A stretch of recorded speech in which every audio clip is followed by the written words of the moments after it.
Well, it almost worked. Welcome everybody to Give It Podcast, a podcast for blurs, for nerds. If you have a fandom, you are most certainly welcome here. We are your hosts of the most, myself, Black Spartans, Far Out TV, Show Guy Joe. Fellas, we have made it to the weekend as usual. How we feeling? It should not be icing in February. That is all. Yeah, we all blame that groundhog at this moment. Joe, what about you? I have boxes. Oh yeah, you're getting settled in the new dig, sir. Well, that's always a fun time. But as you can see, guys, we are a little bit on the more leveled up side, so we do try to watch our language, but sometimes words do fly. At the same time, guys, we may show trailers of video games or movies that just might be a little too much intense for younger viewers, so viewer discretion is advised. Aside from that, welcome. So how do we start this? Well, as you can tell, guys, we did take Valentine's Day off for reasons, but we are back for this Friday, as well as information and news that we did miss. But because it was Valentine's Day and because it was around the time of the Super Bowl, we did actually get a new Thunderbolts trailer. With that being said, if you haven't seen it already, here it is. Let's talk facts. The Avengers are not coming. Who will keep the American people safe? There's some big threat out there, and you are gonna help me stop it. Wait, us? Yeah, you. Why, you got someplace to be? I love that guy. So none of us comply? So what, do we all just punch and shoot?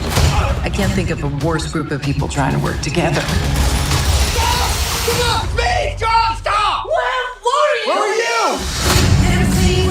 Everyone here has done bad things.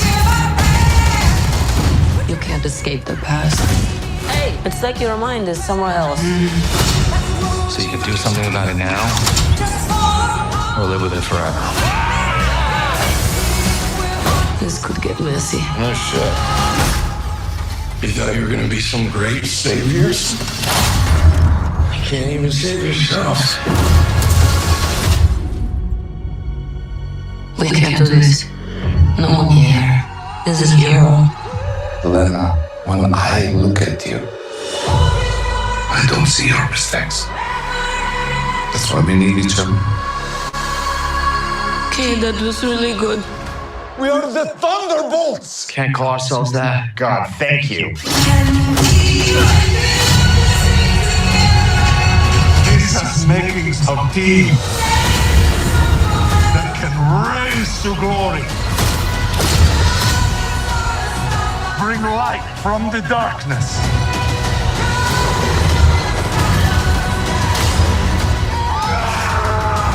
This team can be the heroes on the Wheaties box with a little giddy toy.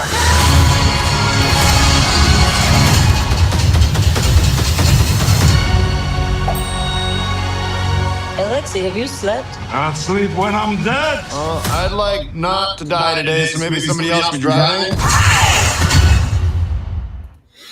Now, that was the trailer for Thunderbolts. This was, again, around the time of the Super Bowl, so we're just now getting back to that. Like we said, we were gone for a week or so. I'm just going to throw this to everybody, because I know, Joe, you are my expert on the Thunderbolts. I'm going to start with you first with this trailer. What did you think of it? You muted, Joe. I mean, we immediately see the Sentry just flat out kill a dude and turn him into like ash on a shadow on the road. So we're greatly outnumbered, which is normal. I got a feeling we're gonna get at least one of the actual comic book Thunderbolts, though. Like, we've got to get somebody, because they even point out all they all do is shoot. Mm-hmm. So we may at least get Songbird, I would think. Mm-hmm. Melissa Gold, who's been a long time Thunderbolt member, and there's not a lot of Taskmaster in this thing, so either she's going to be really, really important, or she's going to be the catalyst that like holds the team together, kind of like Coulson was. Yeah, I thought she was gonna. I went the other way. I thought she was gonna be wiped. I thought this is the way they were going. It's almost reminiscent of Suicide Squad. So that's just you get a lot. I've seen a lot of comparisons to that. I mean, the most current version of the Thunderbolts, that's a more apt comparison, except they don't have bombs in the neck. They're actively choosing to do these things. Mm-hmm. I mean, the current book right now is they're trying to go against Doom because Doom's taking over the world. Yeah. And Bucky is no longer the Winter Soldier. I believe he now goes by the Revolution. Yeah. So yeah, it's going to be interesting. But Safari, what about you, sir? I just want to know how the Winter Soldier managed to run for Congress and win. Joe? Huh? I thought you knew that one because I don't. I mean, he's legally viable. He will be the technically oldest member in Congress, and if you reach over 60, it's an automatic conclusion. Yeah, well, look at our Congress. Is that why Mitch McConnell's been hanging on for so long? Mitch McConnell. No, it's his membership to the Turtle Club. That's what keeps him in there. That's the only thing that keeps that man alive, but I'm going to leave that alone. But no, come May 2nd, it's going to be interesting to watch that. I still say that I'm just going to say really quickly, I think Baron Zemo is going to rear his head just because of what also, I'm trying not to spoil Captain America, but let's be honest, if you watch cutscenes and everything else on the YouTube, on almost all social media right now, they're all talking about the one cutscene at the end of Brave New World. But again, I digress. But keep with Marvel for a second. We know that Daredevil Born Again is definitely going to be hitting very soon because that is going to be coming out in March. However, it has been reported that Marvel is looking to bring back the Netflix Defenders. Now, let me stress this very heavily. There has been nothing set in stone about this. This is only Marvel saying that they're pulling out feelers to see if they can reunite the Daredevil, Luke Cage, Jessica Jones, and Iron Fist. However, I will point this out that, of course, Luke Cage character Mike Coulter and Jessica Jones, Kristen Ritter have been seen. Of course, Charlie Cox is everywhere, and Mr. Finn himself, who plays Danny Rand. All of their social medias have gone irrecoverably silent since last year. Now, I'm not trying to play rumor guy or conspiracy theorist. I'm just saying that, and I'm just going to throw this to you guys. Is there some fuel to this fire? And if so, is this a right move to bring the Defenders into the current MCU level? They need to be rebranded as Marvel Knights. Fair. I feel like it'll back a lot. That also is a good point. I mean, there was nothing wrong with the shows outside of I didn't like the way how Luke Cage season 2 ended. I did not like how the whole Iron Fist storyline. I mean, how the whole showrunner was running Iron Fist. Now, Jessica Jones was great because you got to see Hellcat. You actually got to see the beginnings of Nuke in a way. And of course, with Daredevil, well, let's be honest. Daredevil was the first thing they brought back and gave it the longest episodic run on Disney Plus so far. That being said, I do think it would make sense. We are doubling. Let's see. Are we still doubling? Say what? Your screen's open.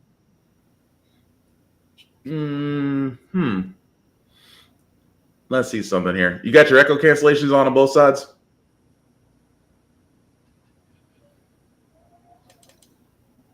I think my hands are microphone. Joe, what about you? Yeah, it's open every time you leave the window open. Oh, right. Right, we got that problem. Try it now. You're good. Yeah, Nope. I forgot we got that problem. There we go. Yeah, I forgot we got that problem. So technical differences we still got to sort out. I bet. But yeah, going back to that though, it's just the whole thing of I do think it's a good idea. Like Tafari said, I think that it should have been done sooner. At least outside of Daredevil, you could have brought back Jessica Jones. You could have softly brought back Luke Cage, and went a different route. Iron Fist, I don't know. Iron Fist need a whole retweaking as far as I'm concerned, because I'm so tired of him going around and letting people know he's the immortal Iron Fist with the worst display of martial arts proficiency this side of a drive-through karate studio. I mean, Cobra Kai had better fight choreography than they did. And I'm just saying, it's Cobra Kai. I mean, it's karate. It's not that freaking hard to choreography. But that being said, though, if there is truth to this, then great. Does this mean that, and like I said, and on Joe's point, if they do go to Marvel Knights, that would be the perfect moniker, because Marvel Knights is darker storytelling. You don't got to worry about the Blue Sky brand with Disney. At the same time, does this open up other avenues for Defenders? Because there are other groups of Defenders, but does this open it up for other heroes to also be labeled as street level Defenders as well? Possibly, because didn't we give isn't Danny doing the Iron Glocks now? Well, Danny's dead.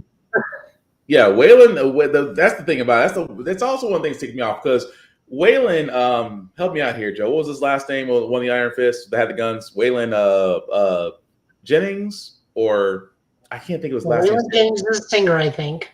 I'm trying to get his name together. But they just need to pivot into the new Asian Iron Fist. That's all they got to do. Well, yeah, with the divine weapons, I could see that. More people know the new Asian Iron Fist now too, because of Marvel Rivals. Yep, Orson Randall. There we go. I couldn't think of his name to save my life. So Tafari, Orson Randall's was an Iron Fist that actually used weapons. So he didn't actually use his fist, but he powered it through weapons. So it's guns, shotguns. Yeah, that was my thing. At the end of Iron Fist, didn't he give the girl the Iron Fist and he swapped out for like the guns? Danny's like dual wielding. See, I had to go back and watch it. I'm not sure if that was it, because Colleen is still, strategic in her own right, but I don't know if she actually did get it. I think he used it to save her, but I can't say beyond a shadow of a doubt if she actually did receive the dragon. But either way, it's one of those things to where if you're going to bring back Iron Fist, I mean, you can bring back Jessica Jones as it is, no problem. You can bring back Luke Cage with some slight tweaks, again, no problem. You can bring back Jessica Jones, again, no problem. Iron Fist, problem, because they need to fix it with an established character. With an established character they've already used. Swap out Iron Fist for Echo. That could work. Although Echo, they kind of did give her a send off, but we are going to see her come back at some point. But yeah, if they do actually decide to do this, I am not complaining. I just want them to do it. It deserves to be done properly, is what I'm getting at, if that makes sense. Like, if you're going to do something on that magnitude outside of already giving us Daredevil, then okay, that's fine. You can do that. Not knocking it. But again, we'll see. But we're going to stick to Marvel again, just because Marvel Rivals. If you like it, you played it. I know I've played it. Joe's played it. Tafari, have you played it? I play casually. I'm not doing ranked with all the tryhards. I refuse. Understood. I think all of us that played it, do enjoy it. But unfortunately, there has been some news that really does need to be cleared up, just because of how it first came out. What I'm talking about, guys, is the layoffs. Marvel did actually have layoffs, even though with the success of the game. It's just that the layoffs that occurred, and this is the thing that we need to point out with these layoffs. And again, with everything that's going on, it is a little difficult to think that whenever you hear layoffs, you think, mass and numbers layoffs. We talked about last year where Microsoft and Activision and Ubisoft and all those guys laid off like anywhere from 1,000 to almost 5,000 people lost their jobs. This being said, however, the ones that actually left Marvel Rivals, they weren't critical jobs. These were along the lines of development and leadership jobs, which means that those that actually did create and actually run and keep the game supported, they're still employed. It's just the fact that because the game no longer needs certain leadership at the helm, those jobs are the ones that are lost. So it's not the fact that a lot of people have lost their jobs. It's just those in the higher levels of management. Those are the ones that were let go. But again, I mean, and don't get me wrong. The first time I know we saw it, we were like, "Dang, the game was successful. So why the layoffs?" In this world, guys, it's just that it just goes to show you that the economy is not immune to anybody, especially if you're in a high enough spot to where your job can be reduced. The game itself is still great. Not knocking it. Still refuse to buy a battle pass because why? But anything else, guys, we want to add to that? So I saw they revealed a character design for Blade that I'm actually kind of interested in. Yep, someone leaked it. Someone did leak a future Blade a Blade project. I guess it's gonna be it, and it looks great. I didn't want to show it because I didn't want to be like someone come after us because we've seen what happens when GTA 6 gets leaked and folks disappear. I definitely don't want Marvel coming after us because the mouse has got way too many options. But anyway, that also being said, to switch gears to gaming, because like we said, we do have quite the amount of trailers for games this week because of the Sony State of Play and everything else.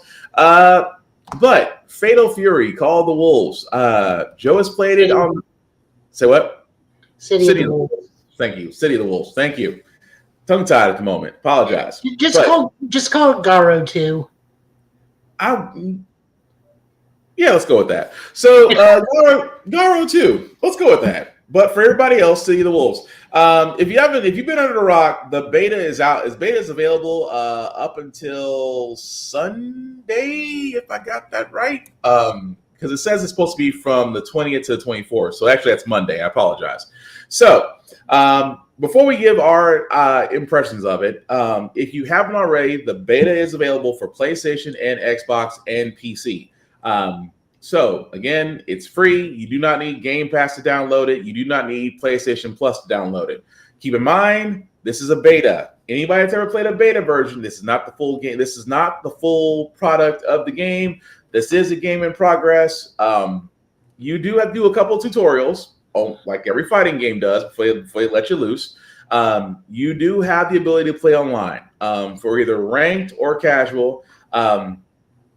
And practice is right now limited tutorial. So again, a lot of people, because I went on there and I breezed through the tutorial and I tried to go to casual and I got mollywopped for about a good 8 matches. So I didn't get my first win until sometime today, but I enjoyed it. But yeah, again, I sat there and told Joe this, and I told Tafari this in our Gitbit discussion group. Street Fighter 6 may have some worries because so far the drive system seems to be working for Fatal Fury. You get 8 characters to play with. Each of them, I play with each of them. No issues there. The only thing I would nitpick about in the beta that I wish you got the ability to practice, at least to where you have your own practice ring. But again, that's nitpicking. The fact that you get to play a game for free, you get to play it online against others. I can't knock it. Couldn't find any problems with finding a match. Couldn't find any problems while playing a match. So far, the build seems to be great. But Joe, Tafari, have you played it? If y'all guys played it, what y'all guys think of it? I haven't played this. I got the invite code for the Sonic Crossworlds test, so I've been on that all day. Oh, I gotta ask you about that. I gotta ask you about that once we get to the trailer. But Joe? Matchmaking is a little weird and ranked right now, but that's about it. I've been sticking with either Terry or Mai until the Capone twins are available to be picked because I usually ram with them. So we'll see what that's like. Mai is terrifying in this game. So much more than in Street Fighter. The new Dodge Crush is... something else, ain't it? Oh, yeah.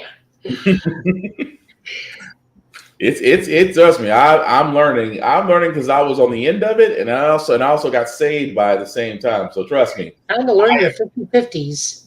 Yeah, definitely understand that. But for all those that are watching, you guys let us know in the comments what you guys think of the beta. Again, you have the ability right now to download it. It is free to play with. Again, it's a beta. Don't expect a full product, but so far we all think it's great. But the reason why we brought this up, because not only did the beta get released, we also got a trailer for the new characters that will be coming in Season 1.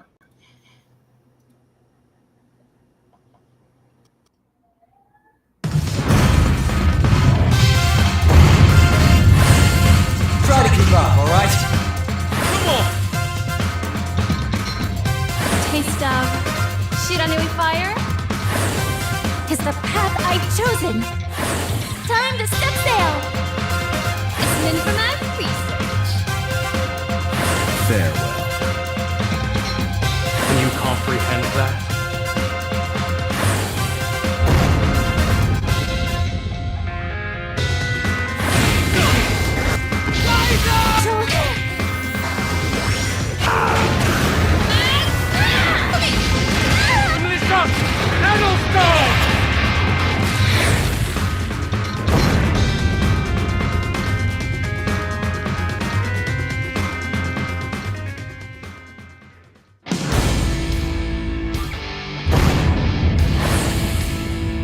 Hey, come on!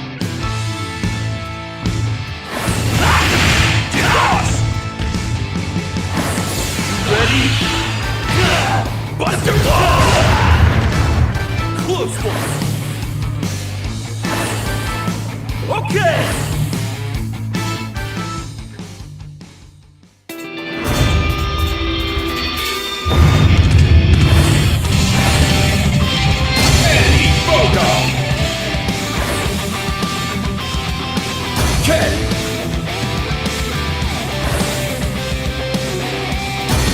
Higashi.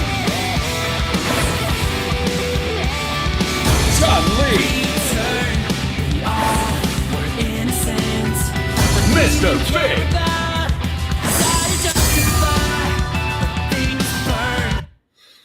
Okay, guys, and that was the Season 1 pass. I apologize that I can't get none of this stuff off. Let's see if I can go back a frame.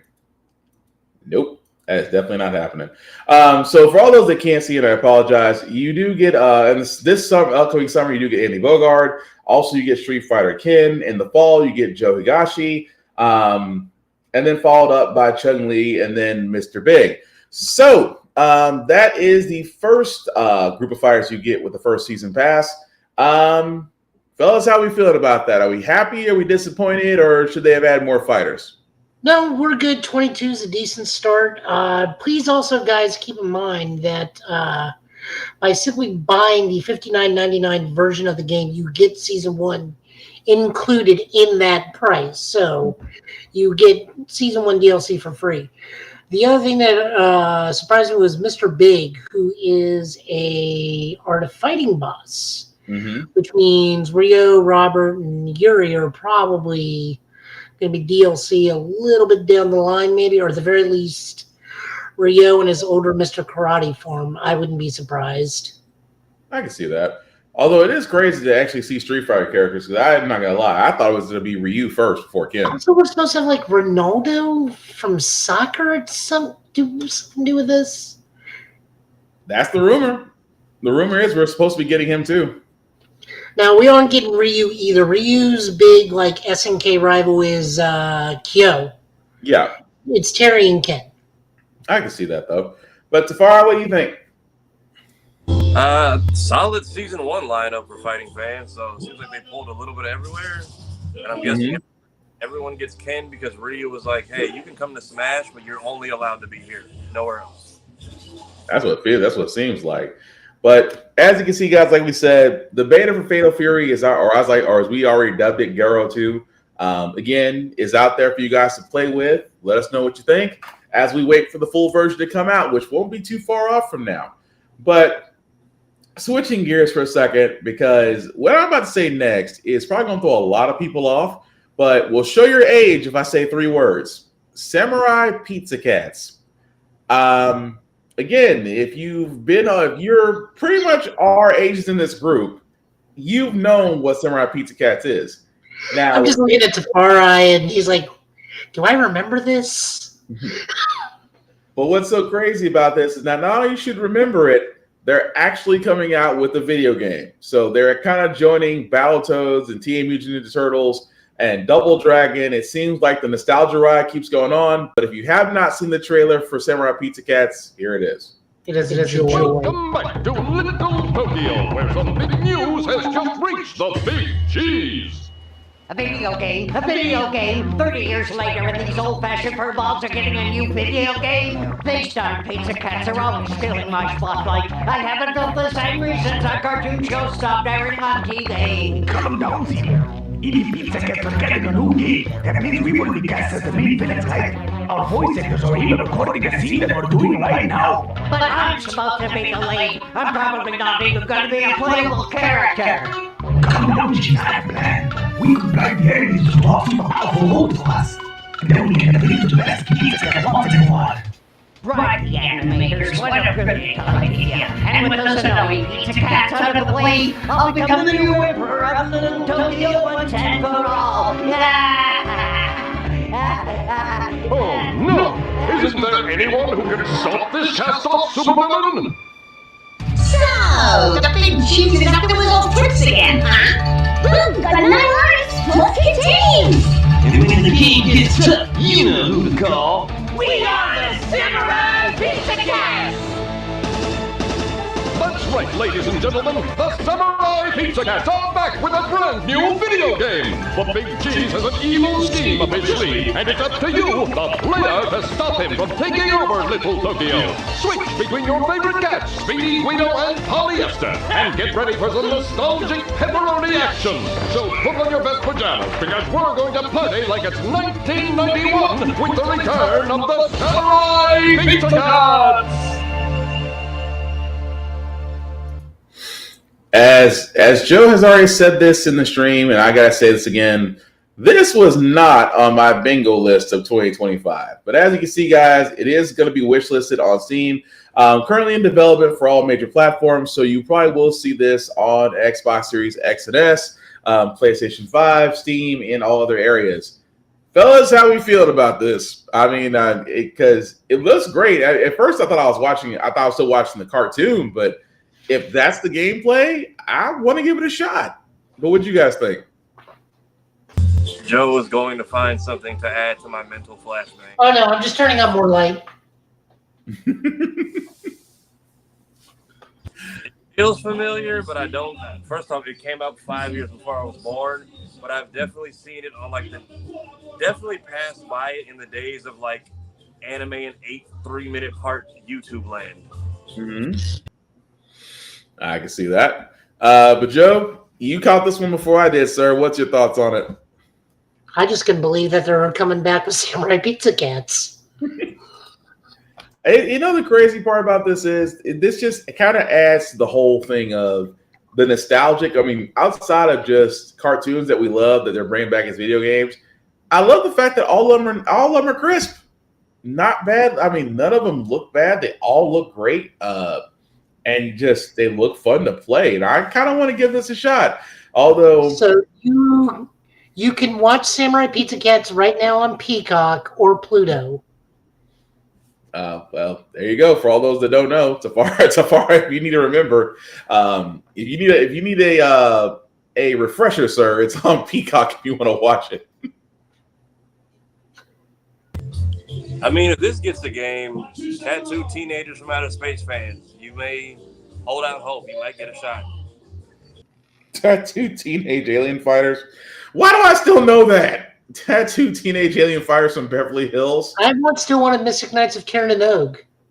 That, you know what? That should be a running ice cream sandwich bet. Which game gets made? Which show gets made to a video game first? And then we're all wrong, and it's Maxie's World. That would be a hell of a curveball. That's a hell of a curveball because I would not see that coming. Beverly Hill Teens. Oof. That'd be something else. But anyway, we will definitely let you guys know when Samurai Pizza Cats does become available. But also other shows that other trailers that we do have before we get back into our video game bits. I was actually happy about this one because I didn't think, outside of Anthony Mackie getting his flowers for Brave New World, for a lot of people that don't remember, he was also in the Peacock series Twisted Metal.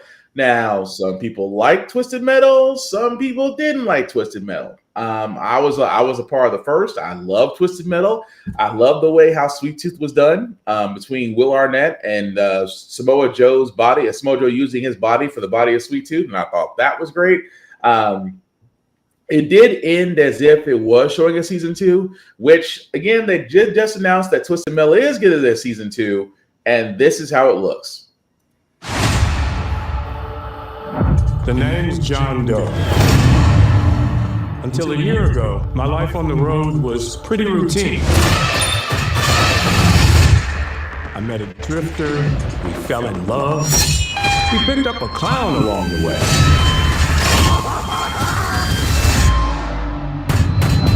But the joyride is over. The tournament is here. I'll need to end every last driver that gets in my way. No pressure or anything.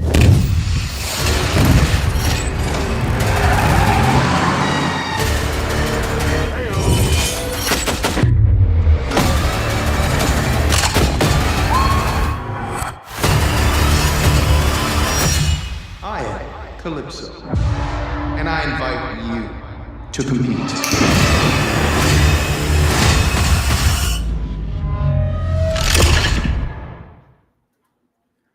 So I'm not complaining, guys, because that was the trailer for season 2. And again, if you're a fan of the video game, there are a number of people that already they have shown. Of course, Dollface and her group was seen at the end of season 1 as she's looking for John Doe. You just saw, let's be honest, that's Axel. That's going to be all there as well. Calypso, for all those that don't know, is pretty much the MC behind the tournament and the guy that grants wishes, but he's a walking monkey's paw. But I'll let y'all figure that out if y'all play the game. But yeah, if this next season's covering the tournament, I'm not complaining. I just hope that they can match up to that same level that they had in season 1, or at least, keep what actually made the show fun to watch. But Joe, any thoughts on Twisted Metal season 2? You're muted, Joe. Not really. I just got to see it. Calypso kind of looks like Tom Holland with a wig and a little angrier. Yeah, it's a completely different dude. He just has like that facial design. I am so glad I'm not the only person that thought that. I went to Google just to see if it wasn't Tom Holland.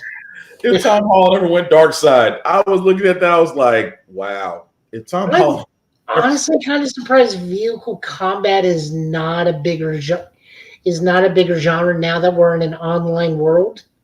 You would think so, but I just want to know if they're going to stick with because with Twisted Metal, especially Black was probably one of the darker storytelling of the game series. So outside that one, then the revamp one back in 2007, 2006.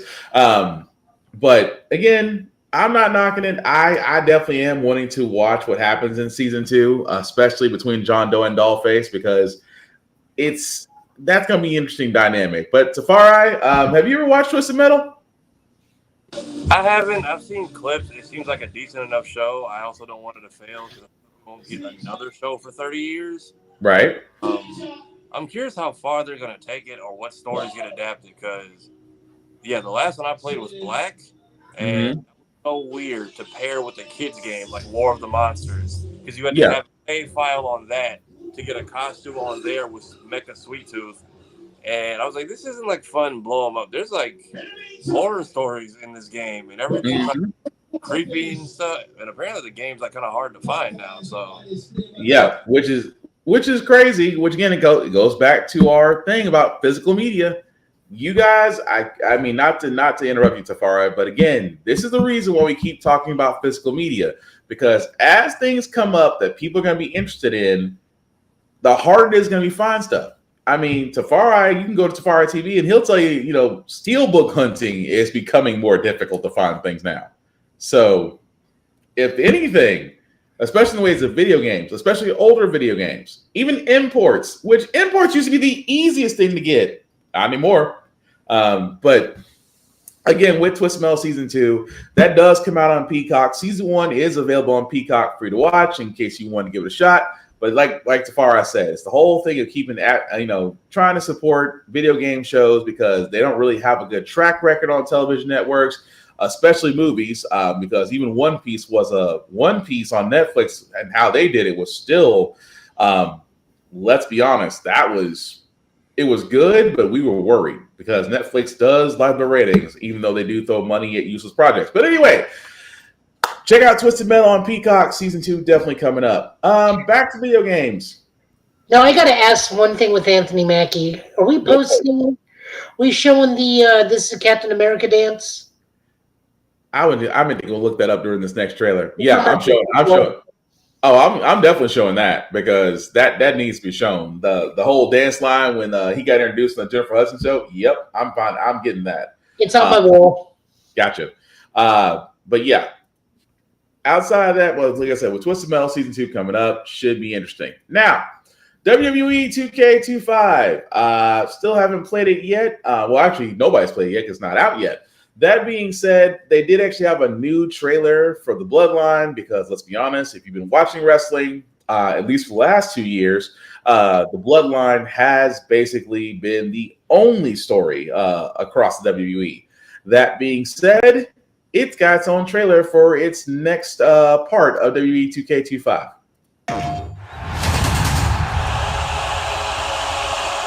For the first time in WWE history, an interactive documentary of the Bloodline.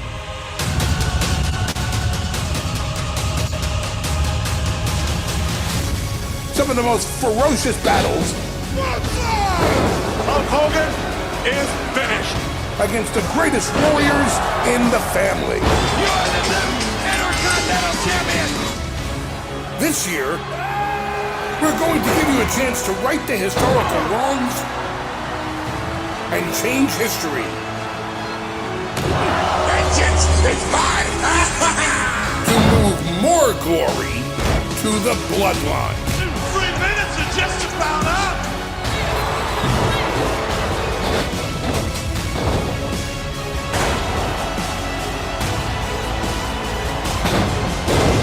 Welcome to the Bloodline's Dynasty.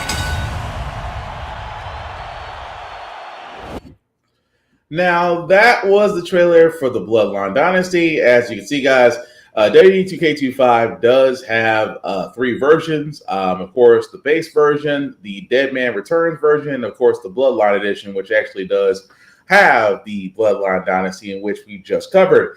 All available March 14th. Now, with that being said, does it make you want to play the Dynasty, or is the fact that almost every major video game at this point is going to have their own hub, if you will? For anything 2K or EA that's an annual release, is it worth buying DLC at all? Because the game's obsolete like a year. I don't see the point. I'd say I agree with you just because unless you're just that much of a diehard fan and you want to, because I know for W2K25 they do have skins and different costumes for all the wrestlers. I do know some wrestlers do get released at a certain point when they're actually available on the roster. Trying to treat it the same way like NFL does their combines. When NFL does the combine and does their drafts and have their players immediately available for Madden, it's kind of the same way WWE actually does their wrestlers for 2K25 and up. Now, I agree with you. It's not really worth it unless you're just wanting to get the most updated rosters. But that goes to a dedicated few. At least that's in my opinion. But, Joe, what do you think? I only play these things when they end in a 4 so I can do the WrestleMania stuff. Fair enough.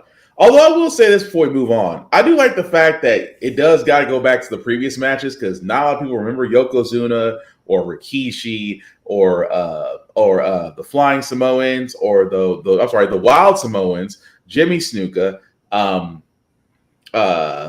Tamina. I can keep going down the list because there's a lot of them. Jamal and Rosie, also Samoans.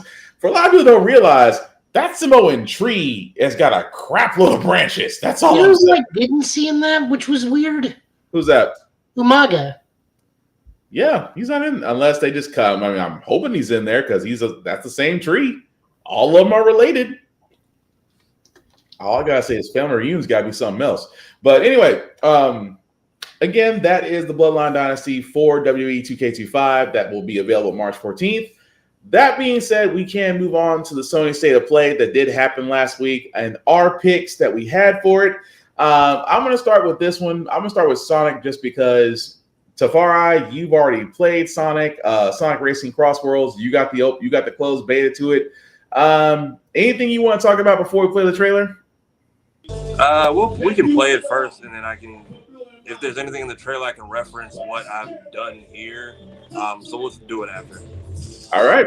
For all those that didn't watch Sony State of Play, this is Sonic Racing Cross Worlds.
All right, so that was Sonic Racing Cross Worlds. As you can see, will be definitely coming soon, and will be available on PS5, PS4, Xbox One, Xbox Series X, Nintendo Switch, and Steam. So, like we said before the beginning of this, Tafari, you've actually had a chance to actually play the beta closed version of this, which looks freaking beautiful, sir. But what's your thoughts on it? It plays like any racing game. The switching of like mechanics for each terrain is cool. Mm-hmm. The only problem is like when you're flying or in the water, the drift button is now merged into like the jump or like barrel roll. Mm-hmm. And trying to do both, and that's like the only thing that has like been, I think they need to tweak. There's like weapons and stuff, but it doesn't really slow you down outside of like a few. It's really about, can you keep your momentum versus can you get in your opponent's way. The world switching aspect is kind of cool, but it's determined by whoever's in first place. So like if you go down like a straight road, and then whichever lane you pick, it switches. So even if the person passes you, you've now determined where everybody's gonna go. Not a lot of throwbacks to the other stuff. The water portions of the game kind of remind me. It's like old Sega games, Hydro Thunder type gameplay. Secret Paths. It's good for a racing game. They've done something cool. Especially if you got like young kids, I think this would be something fun for them to pick up. So, is there a reason to get this over Sonic Racing Transformed? Because Transformed seems to be a bit more robust than this right now. I would say Transformed probably paved the way from this, and they took a lot of elements from it. Especially with like the emoting in the lobbies that they added. I think they're going to try to make it a bit more social. I think it's the next step in evolution for that racing franchise, so I would pick it up. I mean, it does look. Oh, go I'm ahead. sorry, go ahead. No, go ahead. So does that mean we're getting other characters other than just the Sonic franchise? That's the only part I don't know. They put a lot of the base characters, and then one of the bad guys from Lost World, because I guess people remember that game.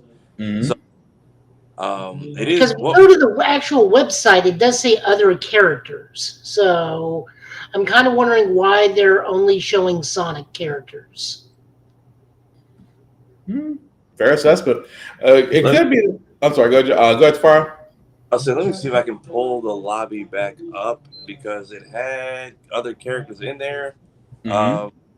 But what was the last one? Sonic Racing Transform, or was it Sega and Sonic? Because I remember one. No, it was Sonic Racing Transform. The last one was Sonic Racing Double Team. Okay. So we have in the lobbies. Come on, load. Look, I just want to be able to play as Kiryu or Majima while racing.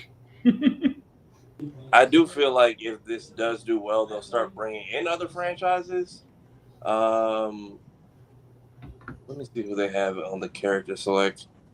So yeah, we have Sonic, Tails, Knuckles, Amy, Shadow, Omega, Eggman, Cream, and then Zaz, and then there is 2, 3, 4, 5, 14, 17, 18, 14, 15, 16, 17, 18, 19 other slots that are unused right now. Okay. Yeah, there's not that many Sonic characters unless we're getting the entirety of the Chaotix, Werehog, Silver. I can see that.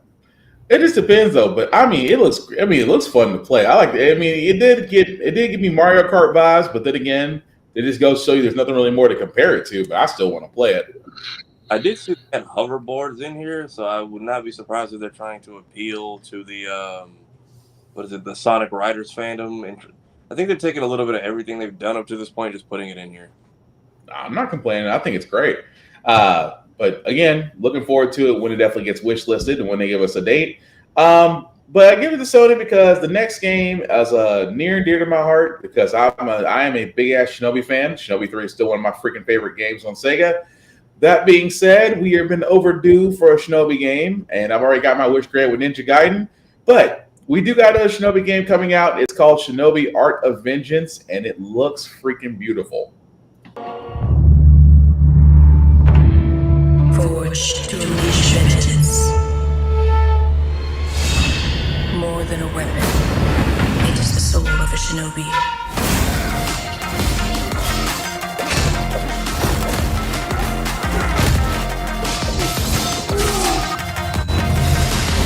No obstacle can stand in their way.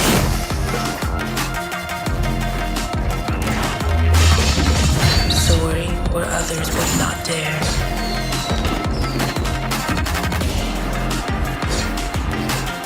Striking with lethal precision.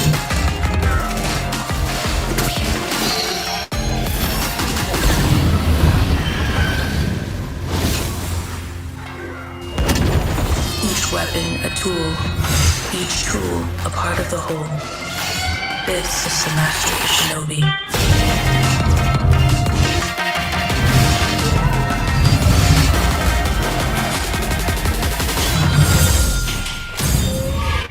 The legend continues.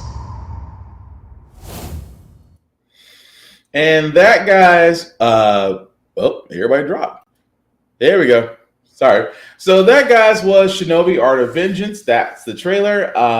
Pre-orders are out right now because the game will be available. Let me just make sure I got that right. Thank you. August 29th. So we're not that far off from August. I know it feels like we just got into 2025, but the game will be available in August of this year. You can pre-order right now. Again, it's going to be available on PS5, PS4, Switch, Xbox, Steam. I can't tell you how happy this makes me feel because it is taking elements from every Shinobi game. It looks freaking great. I am not gonna lie. The first time I saw this, I was like, "This reminds me of Okami," just because of the art design. But I got nothing else to say about this except take my money. But Joe, any thoughts on Shinobi Art of Vengeance?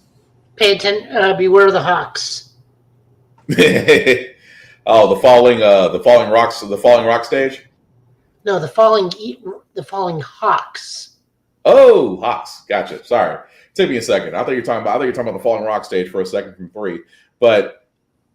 Again, I got nothing more I can say about this. This is one of the games that they showed the state of play that just literally got my attention and immediately had me writing down release dates and trying to preload like I could, like I could preload a game. But Tafari, you ever played Shinobi games? If so, sir, does this make you want to play it? Yeah, I played a couple back in the day. I had like a summer camp I used to be at that had the console set up. But yeah, you can have done right, a good ninja side scroll you can never go wrong with. So they very much have captured that classic element and at least added a new flavor to it. So I might give it a shot. Oh, I'm down. I'm sorry. I know sometimes supposed to be impartial when we're reporting on games, but there are just some games where I look at that and I just go, I'm freaking hooked.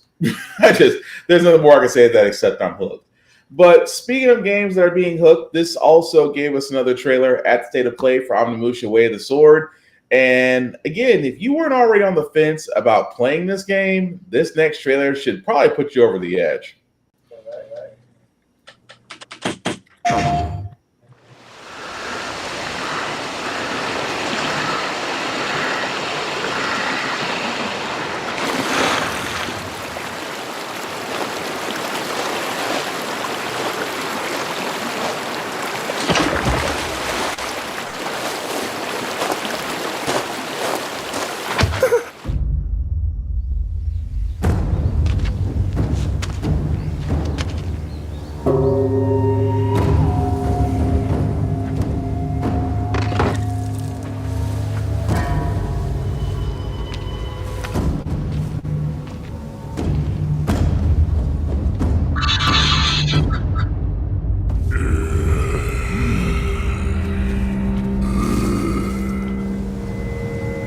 Let's see your best today!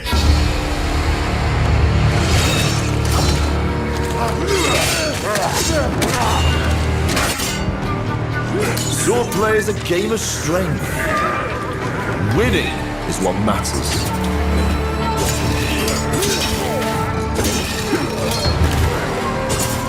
And you can bring as many friends as you want. Not good.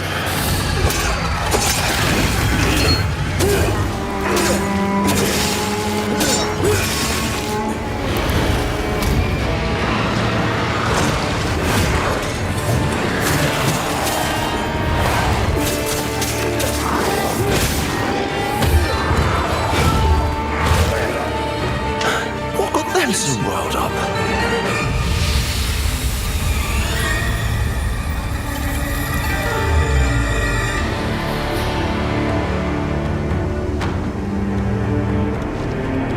I'm glad you're unharmed.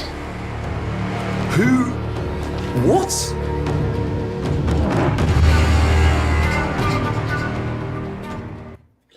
And as you can see, guys, that was the trailer for Onimusha Way of the Sword. Will be coming out next year. Right now for PS5. Now it could come to Xbox. As of right now, we're completely unsure. But fellas, what are we thinking here? How long has it been since we had another Onimusha game? Oh, when was 3? No, it wasn't 3. It's that one that doesn't have a number. Onimusha Warlords? That's a good question. No, Onimusha Dawn of Dreams, 2006. Okay, 2006. So, good God, it's been a while. It's been at least 20. It's been at least 20. Oh no! Say what? We said, oh no, he's British. Yeah, I said, oh no, he's British. I was gonna say, what was I hearing? I couldn't tell. Like, correct me if I'm wrong. Wasn't Musashi not British? Am I wrong? I think you got the English or the UK trailer. I've only been listening to the Japanese trailer, so I had no idea that's what he sounded like for the dub. But I was like, oh man. Okay, that's a my bad moment. I was like, wait a minute, Musashi's not British. Is it Blue Eyes? Is it Blue Eyes Samurai? But the kid stayed with the dad's family, or Probably No, so it's the dub.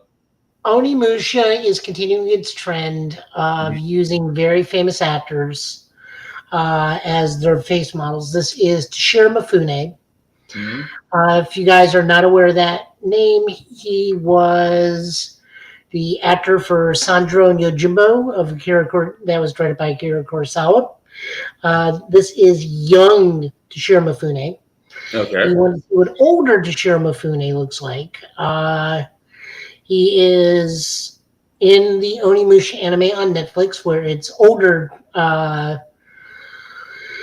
Miyamoto Musashi. He's apparently Miyamoto Musashi in both anime and game. It's just they're using young Toshiro Mifune in this game and older Toshiro Mifune in the anime. We do not know at this point if the game and anime are linked. It could just be coincidence that they're using Mifune and Musashi as protagonists, but if you're going to go that far, it's more than likely they're linked, because the anime kind of makes it seem like he knows what the Oni Gauntlet is.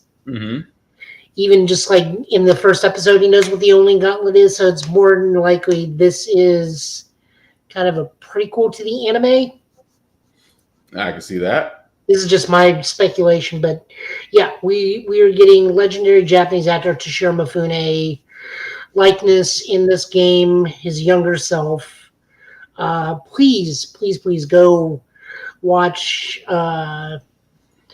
Yojimbo and Sandro. Those are two like classic movies. I agreed.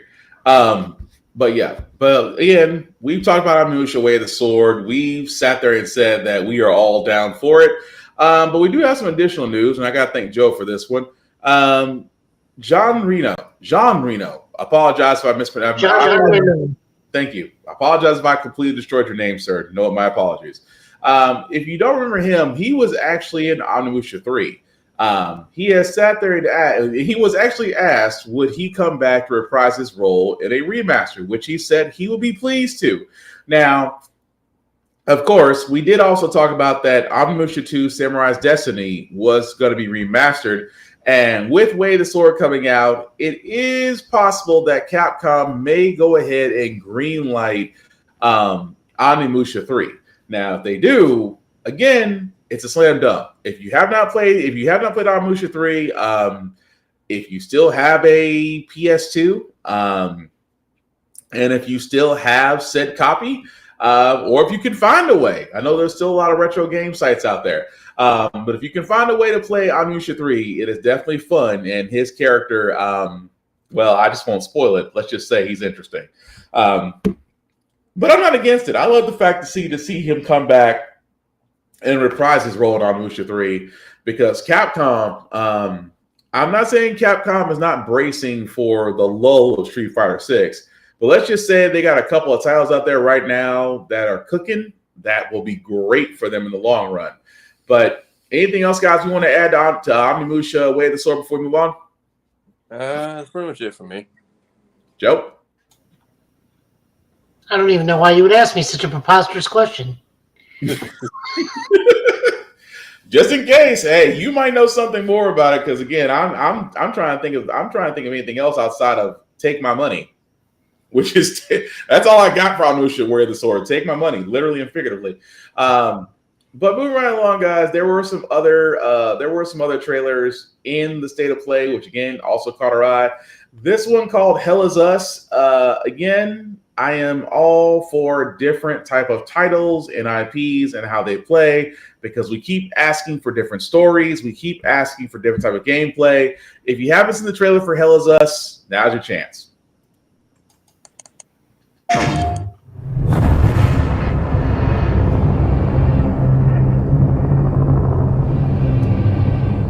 When the fury of emotions sparks the wildfire of violence, it dissolves our illusions and exposes the fragile structure of reality.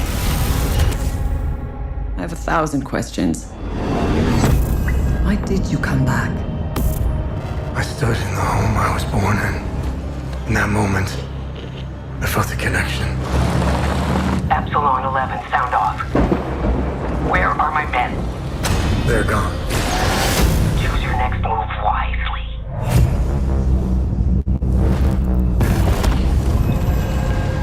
What happened here? Madness and hatred and lots of it. Impossible. It's you. We must continue. We've begun to uncover.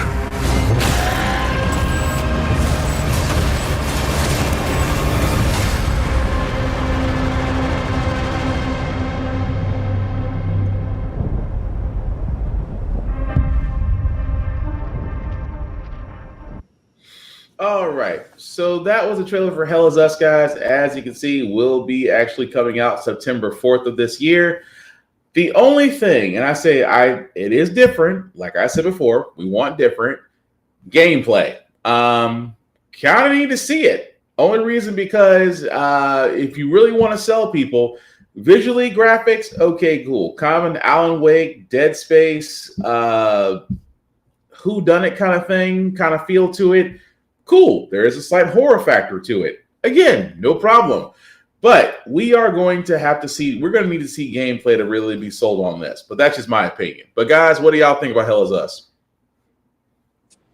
Got my attention, but there was so much going on in those last 30 seconds. It seems like a slightly more sci-fi-esque Evil Within, but you might need a gameplay trailer and then another story trailer, because both seem decent. I just don't know what is what. Very much. Joe? Same. I mean, that's the thing about, I would think there would be a little bit of gameplay. I'm like 30 seconds at least, but I mean, the next to nothing, it just kind of makes you just want to go, ugh. But like I said, still want to see it. And of course, it's because September, which means that we will get a summer of games coming up in the next couple of months. We might see some more gameplay. We might actually see gameplay. We might actually see something more. We might actually see GTA 6 get announced. I'm sorry, that was wrong. That was wrong. That was wrong. I apologize profusely. That was wrong. But I'm just saying, we may get more information as it gets close to that summer of games, or if there is a next state of play, or if there is a just random showcase. Game companies have been known to do that now since we don't have an E3 anymore. But anyway, next trailer that we do have, I did actually have this for one of our other podcast people for Whoopty because she loved it. I actually went back and actually saw this trailer called Lost Soul Aside. It looks great, but for everybody else who hasn't seen it, I'll let you guys be the judges of it.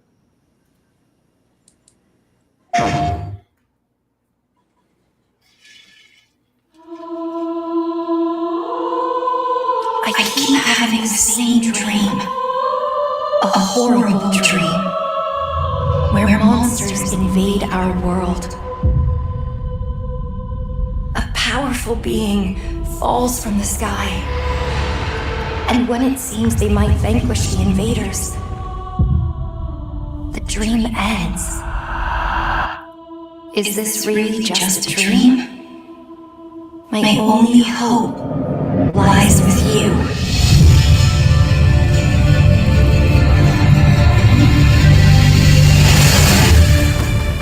Come, Kaiser. We will travel across worlds, leap through dimensions together.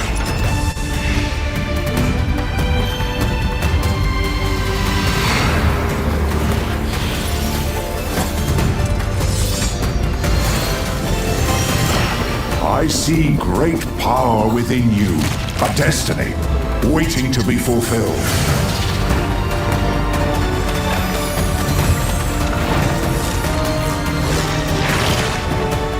Let me be your vengeance, the blade in your hand.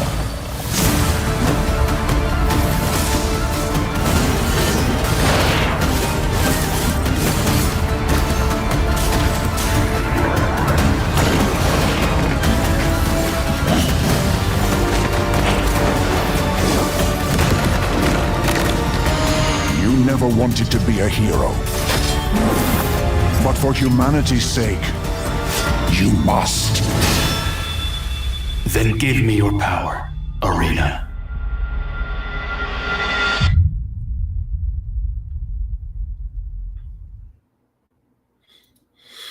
All right, so that was the trailer, guys, for Lost Soul Aside. As you can see, will be available May 30th of this year, coming to PS5 and PC. I'm not gonna lie. First time I saw this, I'm like, oh, it's a continuation of Final Fantasy 15, just because graphics wise. But I'm not gonna lie, for a little bit of the gameplay they did actually show the graphics, how it's set up, it looks like it's definitely gonna be fun to play. So, guys, what do you think about Lost Soul Aside? It's giving me Final Fantasy cinematics with Wukong gameplay. Agreed. Joe? This is the original version of Final Fantasy 15 brought to life. Mm-hmm. It really is. That's why I was like, when I first saw it, I'm like, this is Final Fantasy 15. He really wants to make that version of the game. He really wants to. Although I'm not against it. Final Fantasy 15 was still great in its own aspect. But Lost Soul Aside looks like it's going to be great too. So again, comes out this year for PS5 and for PC, because, PCs are eventually going to be the one last system that plays all games anyway. But also another thing that got thrown in, Lies of P Overture. I need to apologize because this is not a DLC. I thought it was a DLC, but the more I looked into this, what we're about to show is not the DLC, guys. This is actually the prequel to the first Lies of Pi's game. I know. Just go with me. Just watch the trailer first. How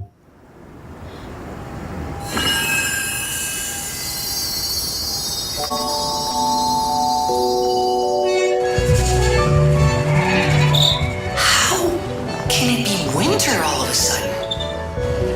I'm sorry. You want to know the year? What a pleasure to meet a stalker worthy of the name. It's been far, far too long. Oh, my forever friend. Help me to hold your hand and dance. You're not the puppet I was expecting. Who are you? She was looking for someone. Legendary. She stepped up only because no one else could. Too many stalkers were lost to that evil.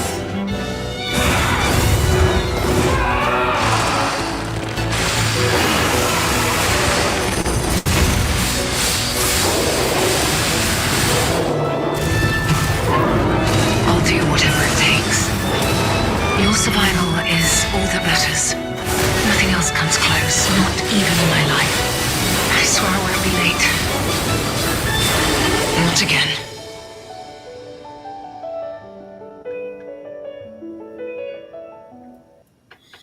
Okay, so that was Lies of Pi Overture, guys. As you can see, comes out summer of this year.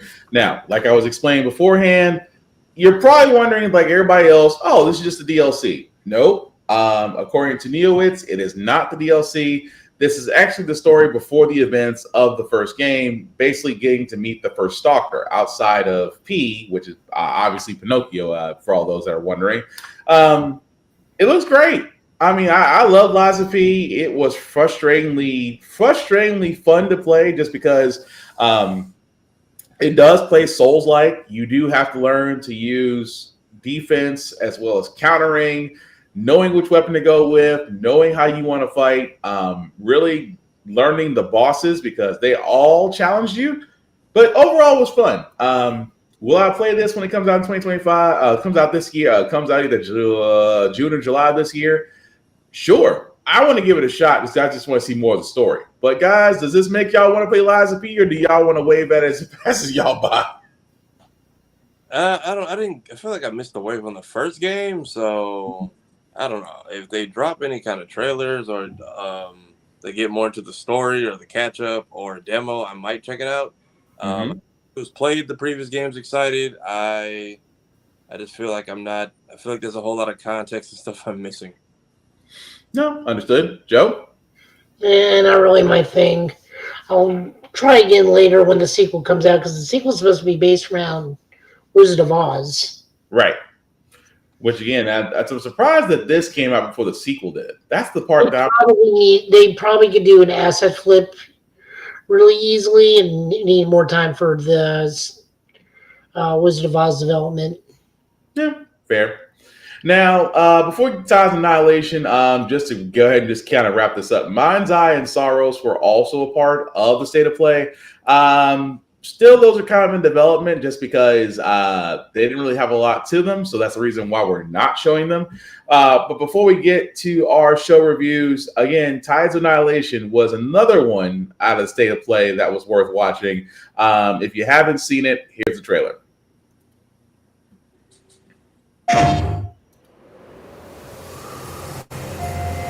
No one knows how that world came into being. It devoured everything from the past. Only I was left.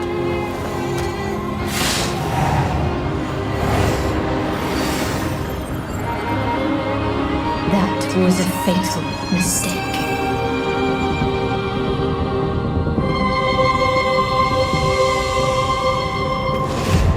It's the aura of the Grail pieces. I can sense it. As long as it is reforged. My wish can be fulfilled. But wishes come at a price. To pursue one's wishes is to court one's doom.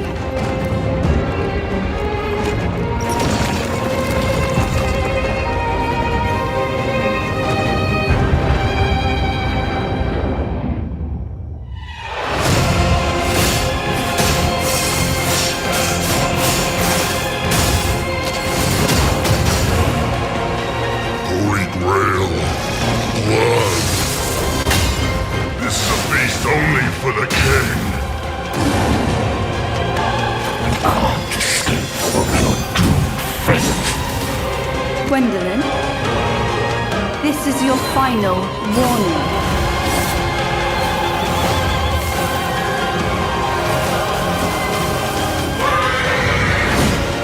My quarrel lies not with you, but I will take back everything that belongs to me. Even if the price is my soul.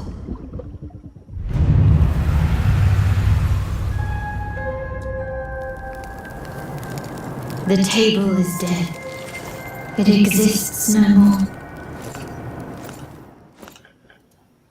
All right. And that was the trailer for Tides of Annihilation, guys. As you can see, it is on wishlist now. It is in development for PS5. It's another different type of game. It's I'm not gonna say it's Souls-like. It looks like it might be. It may or may not. It's kind of hard to tell at the moment, but it just draws you in. It really does. I know it does for me. But what do you guys think?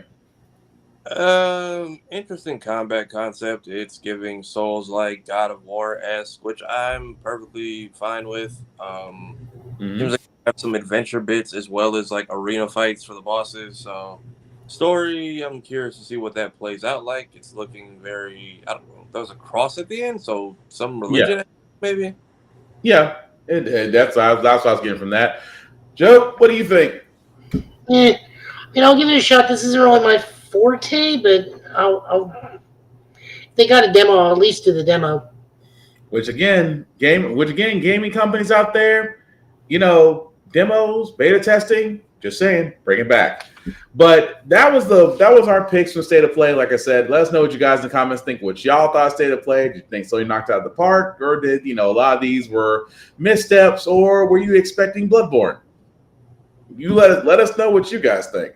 But moving right along to movies and television, guys. Kevin Hart has got a new series coming out, and I swear it reminds me of Everybody Hates Chris. It's called Little Kev.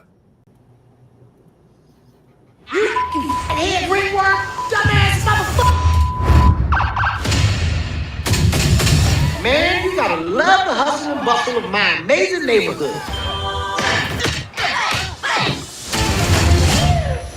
Evan, you better get your natural blood behind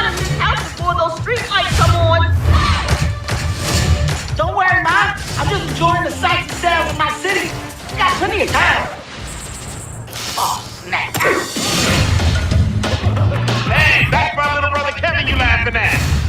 I didn't tell you to stop. Just wanted to let you know what his name is. My job is to keep you healthy and safe. And if I have to destroy your spirit in the process, so be it. I'm gonna be a better dad for you boys starting right now. Ooh, yeah. If you embarrass me, I will body roll your tiny, smooth, criminal-looking ass out a window. You gotta be tough here. Say what you can. Okay. What does that mean? I'll demonstrate. It means say what you can. Saying it louder doesn't really make me understand better. I graduated from Yale Law, but I chose to move back here in this community. What the fuck is wrong with you? Get ready to be amazed by your boy, Lil Ken.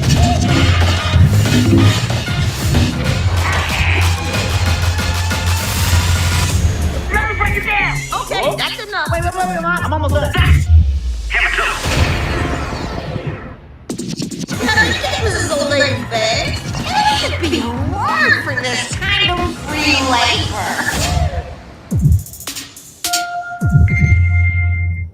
Wow. Well, that was a trailer for Little Kev. It'll be on BET Plus streaming March 6th.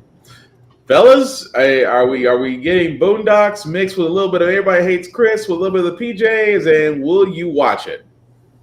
It's funny because Everybody Hates Chris is now doing a cartoon, so it could honestly fit that niche. It's just, if you watch any of his early stand-up, a lot of his references are there. It's just see how far they take it in animated form, especially since it's apparently going to be a more adult explicit show. If they do what they do lately, which is like they put a free episode on YouTube, I'll check it out. Fair. Joe? I mean, I don't have BET, so I have no idea. I would probably give it a shot just because, we'll never get the Boondocks again. Shout out to Marshall Blueberry. Shout out to Aaron Magruder. We will never get the Boondocks again, as much as I would love to have it. But it's nice to see that other shows are trying to kind of fill that void. Now, Little Kev does seem to fill that. Gonna see how long it hangs out there, but I'll give it a shot when it comes out. But let us know in the comments what you guys think. Moving right along, this is going to be something that I'm going to be leaning heavily upon Joe and Tafari and many of other members of our podcast group about, because this was announced on our podcast group, and now I'm bringing it here. It seems we're getting a new Avatar coming to Nickelodeon called Avatar 7 Havens. This is basically going to be following another Earthbender who is basically the next Avatar following Korra. Now, I'm going to be completely honest about this, and I might also get hazed for this. I did not watch The Legend of Korra. I did watch some episodes of The Last Airbender. Love the series on Nickelodeon. I admit I did not watch any Legend of Korra. So, Joe, Tafari, those in the comments.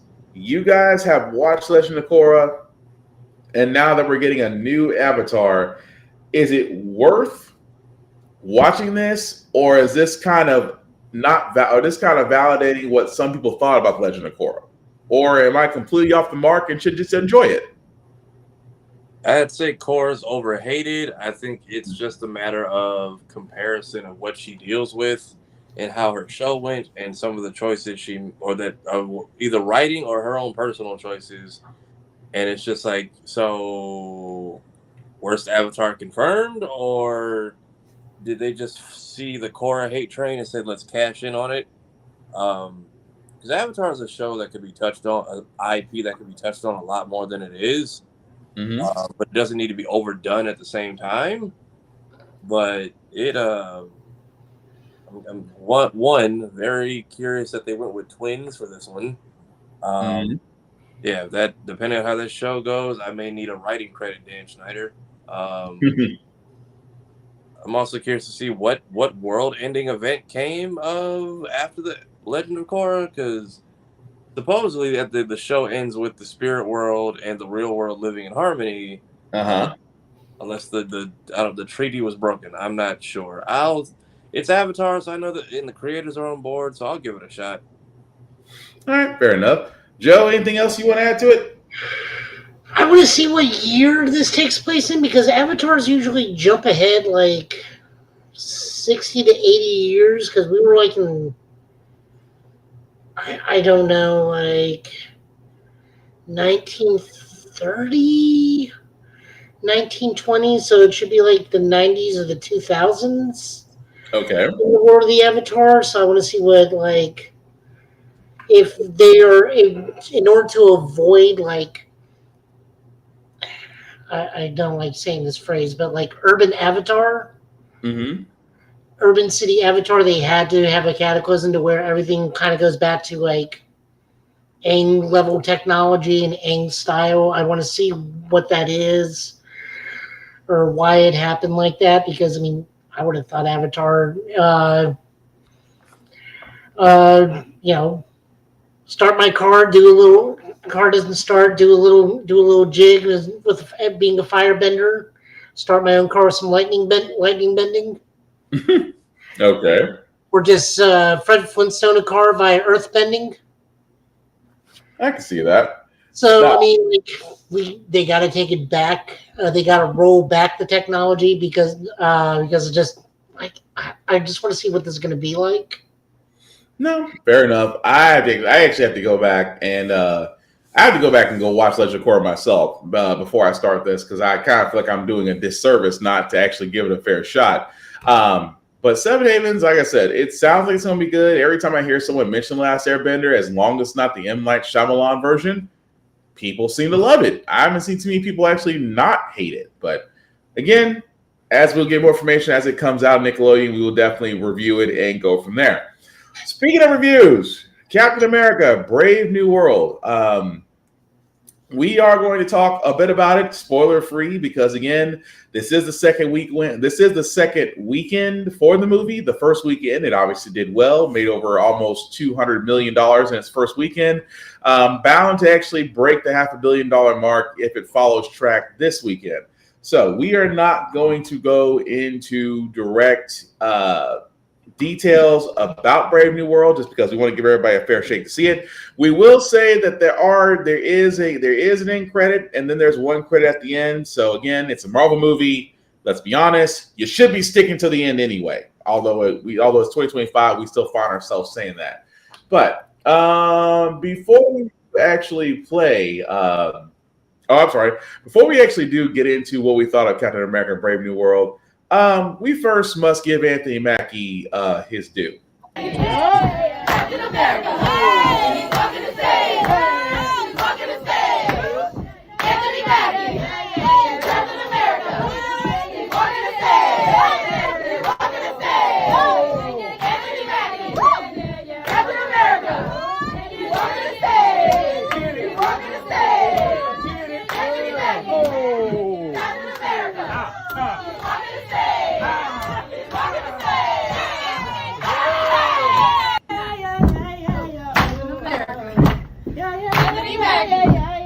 Captain America, he's walking the stage. He's walking the stage. Anthony Mackie, Captain America, he's walking the stage.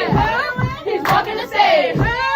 Anthony Mackie, Captain America, he's walking the stage. He's walking the stage.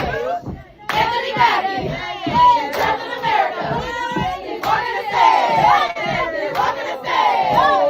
Anthony Mackie, Captain America, he's walking the stage. He's walking the stage.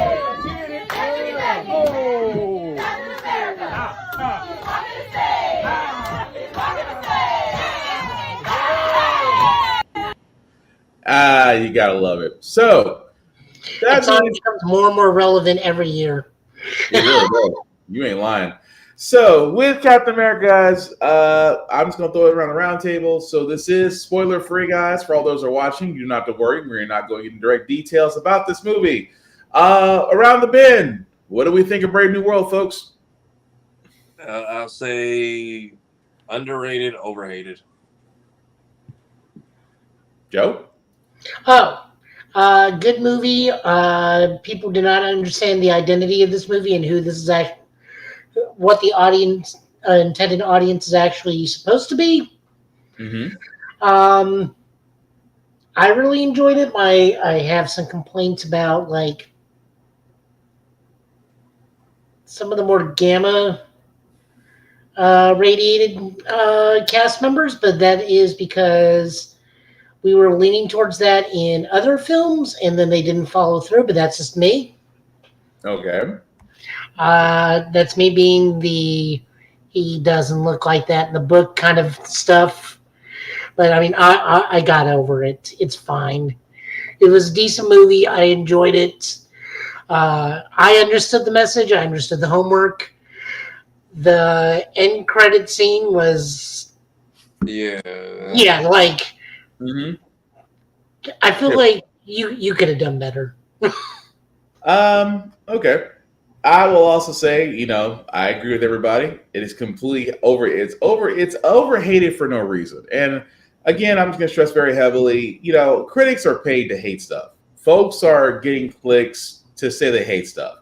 And it's not like the Snyderverse. I think we all can't come together and say, except for a select group of incels, that this was not the movie we wanted for DC. However, for Captain America's Brave New World, I loved it. I have no issue with it. I love the fact they did take some risk. They did take some risk in telling certain stories. They also was able to tie up some loose ends, and they also opened it up to where, in other words, some what ifs could have happened. Overall, not complaining. Mackie knocks out the park, making the Shield his own. And just going from there, it was just really a solid movie. Now, was it a perfect movie? Absolutely not. Not by any means. Was it worth it in the replay value of watching it again? Yes. It's just the fact that if you were on the fence about watching Brave New World, you highly should actually watch it.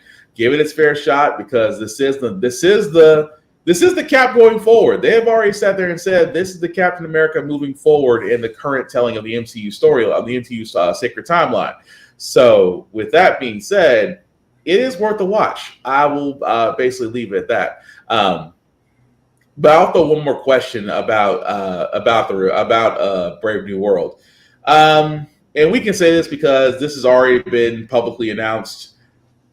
Did they actually lose anything from not having certain members of the Serpent Society in the movie? As someone who doesn't know much about them, probably not. I think they were a nice addition. I think this movie did a good job of introducing some characters and at least let you know or want more, to where when they pop up again, it at least feels rewarding versus like, wow, that movie just left us hanging for no reason. Because I like Sidewinder. I'm here for him just showing up and just ruining people's day in the MCU. Very much kind of like how they use Taskmaster in the cartoons. Like, he will just coincidentally be on a mission that Spider-Man or Deadpool end up on, and then chaos ensues. I'm very much there for that with Sidewinder. I would be down for even if possibly the next Cat movie could be a Serpent Society film. Hopefully so. Joe, about you? I mean, we're missing somebody getting curb stomped, but that's about it. What, he got cut from the movie? That's not my fault. No, I just thought to myself, well played. I just thought about myself that Seth Rollins did get cut from the movie, but the wrestler guy, right? Yeah, he got cut. He got cut from Brave New World, although he was also playing one of the Serpent Society too. So I'm also the same way. I don't think a loss, certain characters from the Serpent Society not being in there, I don't think harmed the movie. I think it actually, the movie was still going to do great on its own for what they had. I don't think it was a loss there. And like I said, it's hard because I'm trying not to say it, but it's already what we've said in our groups and various other groups about how certain Avengers are being formed. I'm just waiting. If the next movie doesn't show the fifth one, if the next movie at this point shows the fifth one, we are getting another Avenger. We're getting two Avenger teams. I'm just gonna go ahead and say it. If the next film showcases who we think it showcases, then yeah, we're gonna have two sets of Avengers. That's all I'm gonna say about that. But yeah, overall, let us know what you guys thought about Brave New World. Again, solid movie. But That and the person that everybody was so up in arms about is in it for like 5 minutes. It's not that big a damn deal. Pretty much. She really did not make or break the movie for me at all. I mean, she's pivotal to the main character, but she's more. I feel she's better used if if Ruffalo was in this. Fair. That's fair. I was surprised we got no cameo from. Especially From either of them. Yeah, because you're still I there. thought She-Hulk was supposed to be in this. I don't know if that was ever confirmed. I want to say yes, but I can't say without 100% certainty if that was confirmed or not. Although it would have made sense, but I was expecting one of them. I'm surprised she hasn't shown up in like the legal aspects of one of these shows. Even with I'm hoping she maybe shows up in Thunderbolts. Or bringing back Netflix show people, Jerry. As much as they wrote her so well that I could not stand that character, I'm shocked she has not shown up as like some evil lawyer to get someone out of a jam. At least at Thunderbolts, because I mean that's a given. I mean, again, surprising. But they added what is it, Leela Taylor as the president's aide, and she was her and Shira Haas basically shared screen time to the point where I feel like she kind of overshadowed her a little bit. I wouldn't be surprised if they had some suit up scenes or look at the suit, but we're not going to do it this time. Like the first Iron Man movie, because of real life things, they had to cut a lot of it. So, and even then, people are like, "She's in it. I'm not going." I'm like, "Have fun at home. I don't know what you want me to do." Pretty much. Anything more you would have to? Anything more you had to break the world, Joe? No, not really. Not without going into spoilers, and I don't want to do that. Okay, fair enough. I'm also surprised. No, go ahead. That's a finale thing. Again, that goes into spoilers. Okay. But like we said, there's end credits. Again, it's a Marvel movie. You should know that by now. But go ahead.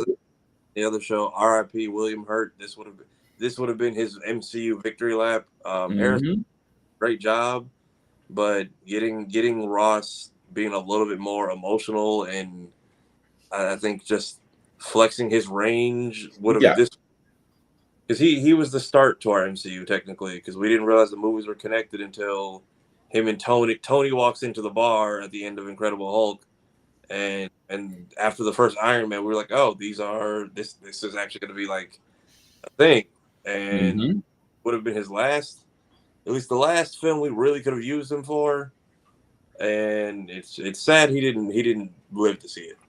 Right. Although, again, would have been a nice addition if he was still with us. But rest in peace, good sir. Outside of that, your friendly neighborhood Spider-Man wrapped up its first season. I know a lot of people had some questions about how the episodes were released in batches of 2s and sometimes 3s and sometimes 2s and sometimes 3s. That being said, the final episode is up to watch on Disney Plus. We are going to talk about the spoiler. We are going to talk about this in detail, guys. So if you have yet to actually watch the last episode of Your Friendly Neighborhood Spider-Man, now would be a good time to either mute us or come back to us in a couple of minutes. Okay, that being said, we're going to go around the bend, fellas. Did season 1 of Your Friendly Neighborhood Spider-Man, did it hit the mark? Did it get our attention? Or should we be concerned for season 2? I think season 2. I'm excited for season 2 because they opened up so many doors. I hate that Lonnie Lincoln just went to go be a GED dummy when he could have just gone back to school. I was undercover to help Spider-Man. The lie was right there. You could have just, you are, my sir, you are a victim. Like, why are we still with these people? Also, that part. Why did we let the gang fight happen and everyone just walk away? Sometimes I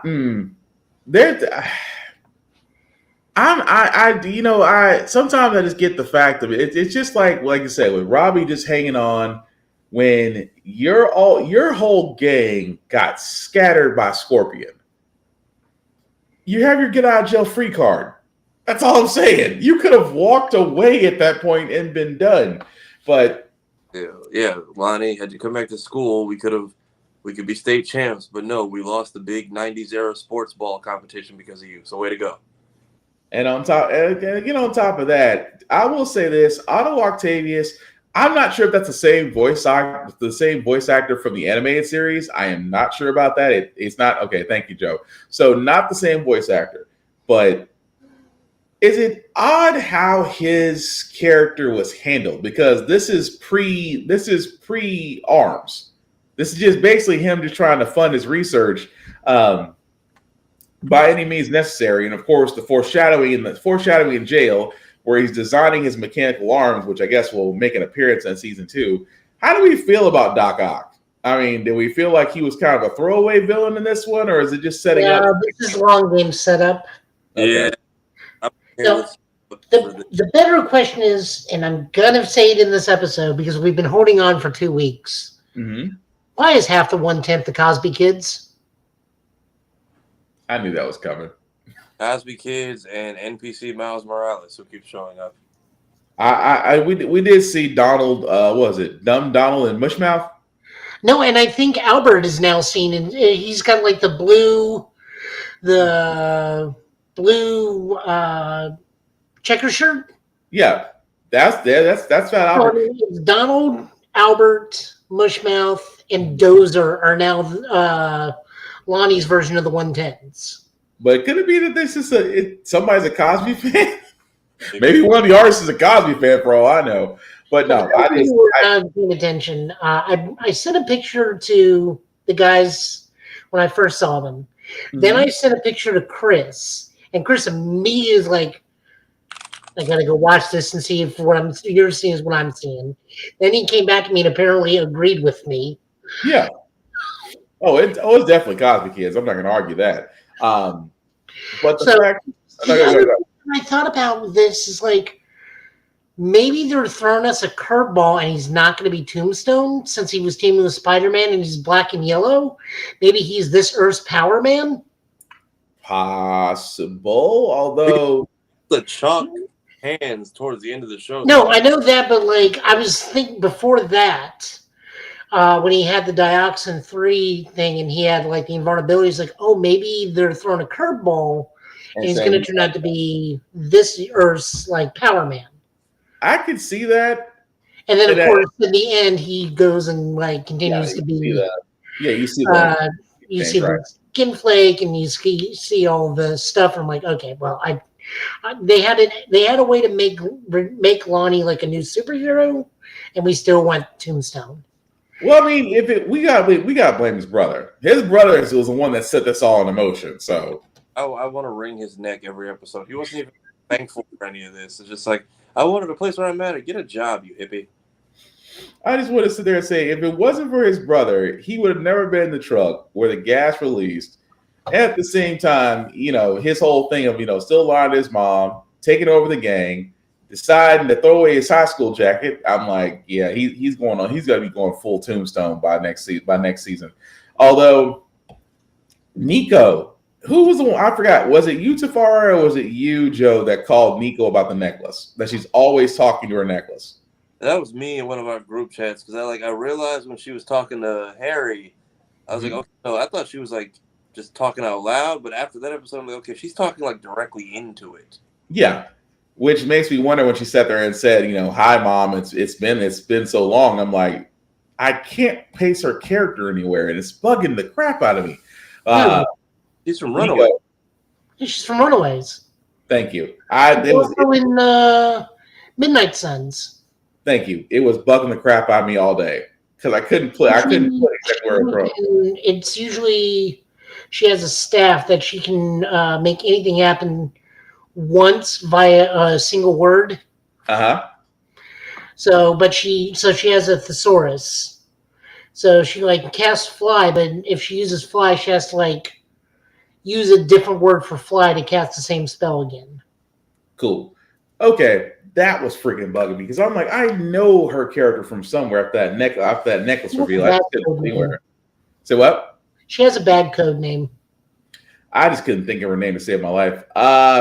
But also, how do we feel about? I'm sorry, because Chris will come after me if I don't say this right.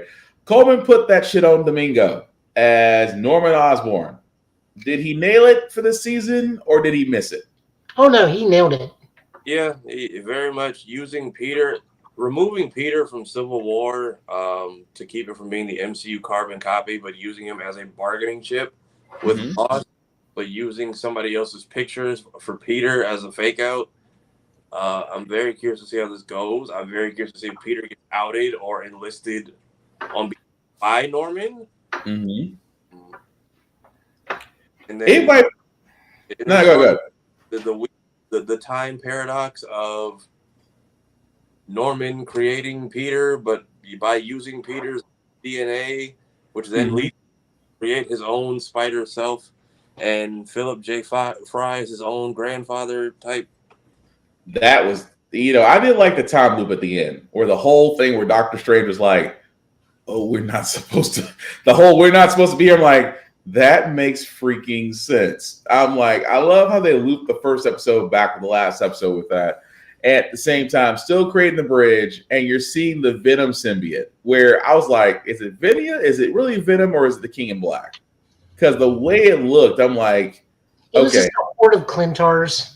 Okay, because that's what I was thinking. I'm like, that feels like it's Venom, just because of what happened. Of course, the shut off to where a piece of Venom has now entered their universe, and of course, Osborn sees it, which lets me think that we're going to get Venom at some point in next season.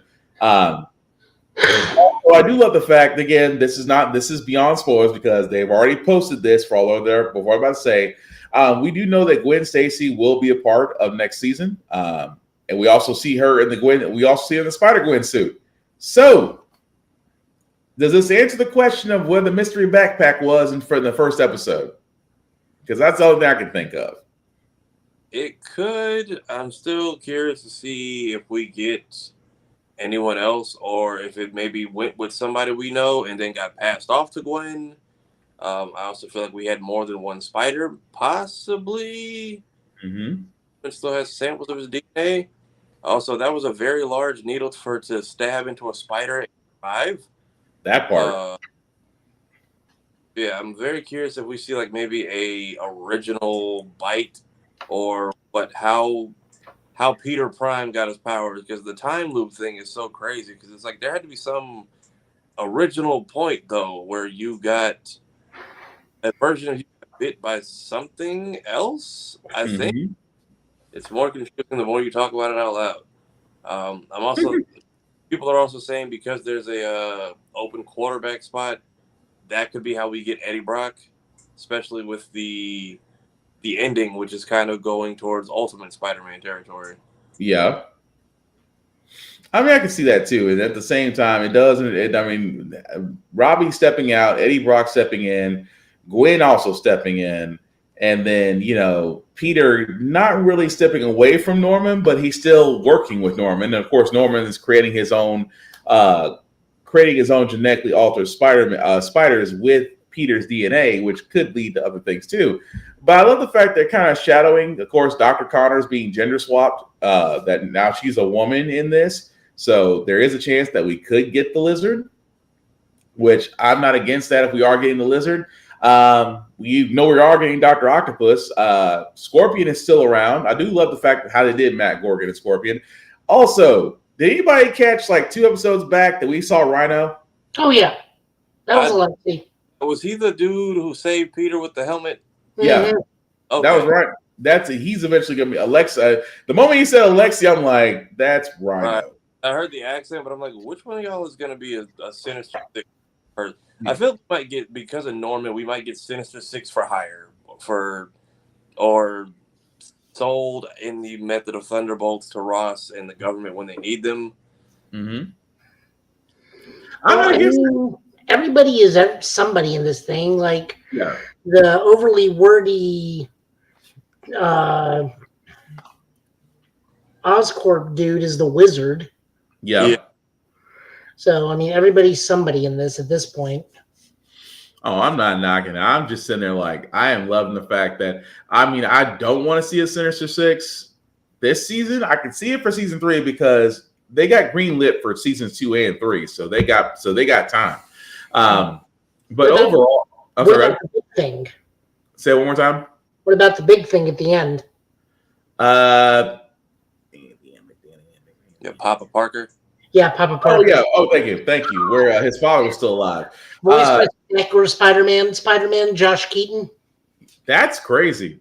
Are they really going to go that story? Because technically, I don't think we've ever had, and correct me if I'm wrong, my Spider-Man lore is not that good. Was there ever a continuing story where his father or parents are still alive? Yes. Fox Spider-Man. Okay. I think towards the end they did the Richard and Mary came back and turned out they were robots. Gotcha. Because that's the one thing. Because I was trying to rack my head about, like I said, my Spider-Man lore is not as good as it used to be. But yeah, now they're trying to say about his father being alive and that May knows he's alive. So that kind of adds an interesting dynamic to it. I mean, the fact that your Aunt May knows that your father is still alive and is in prison, and you thought they were dead the entire time. I know he said his mom died when he was little, but he never did make dad when they were hanging out at the apartment. I mean, as far as his dad being alive, I mean, Andrew's movie tried, but that didn't even make the final cut. Right. But I think it sets up, like I said, it sets up for a great season 2. It really does set up all these different subplots tied into the main story. And I keep thinking Norman's going to go green. I'm waiting for Norman to either figure out that he can use that serum to improve on a super soldier, which again kind of leads into the whole Green Goblin thing. Harry and Nico, I think it's going to be its own. They're going to be their own thing. I see, Harry's either going to find out what Nico can do, or Harry. I don't see Harry hitting the hobgoblin juice anytime soon. But either way, fellas, just final thoughts before we move on to Dragon Ball. I don't think any of us have anything we can nitpick about this first season, do we? No, just don't let your lead actor do any more fucking interviews. That's it. Or have with him at all. Put him in a group setting.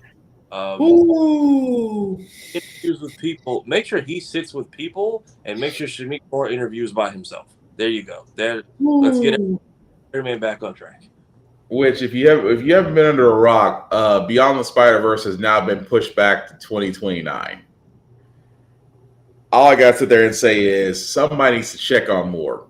He's already had 2 bits of bad news already.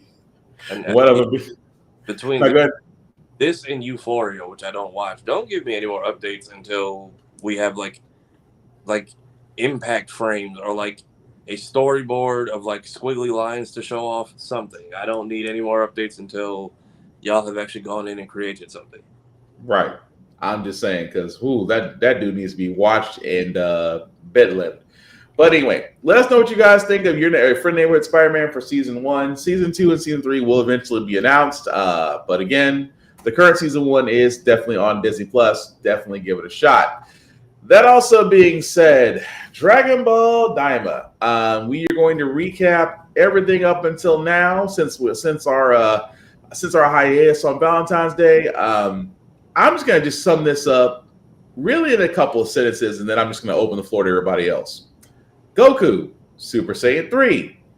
Then getting blessed with Super Saiyan 4. Then turning around and going from Super Saiyan 1 to all the way to 3, and then going back to 4. And then Vegeta has a kink.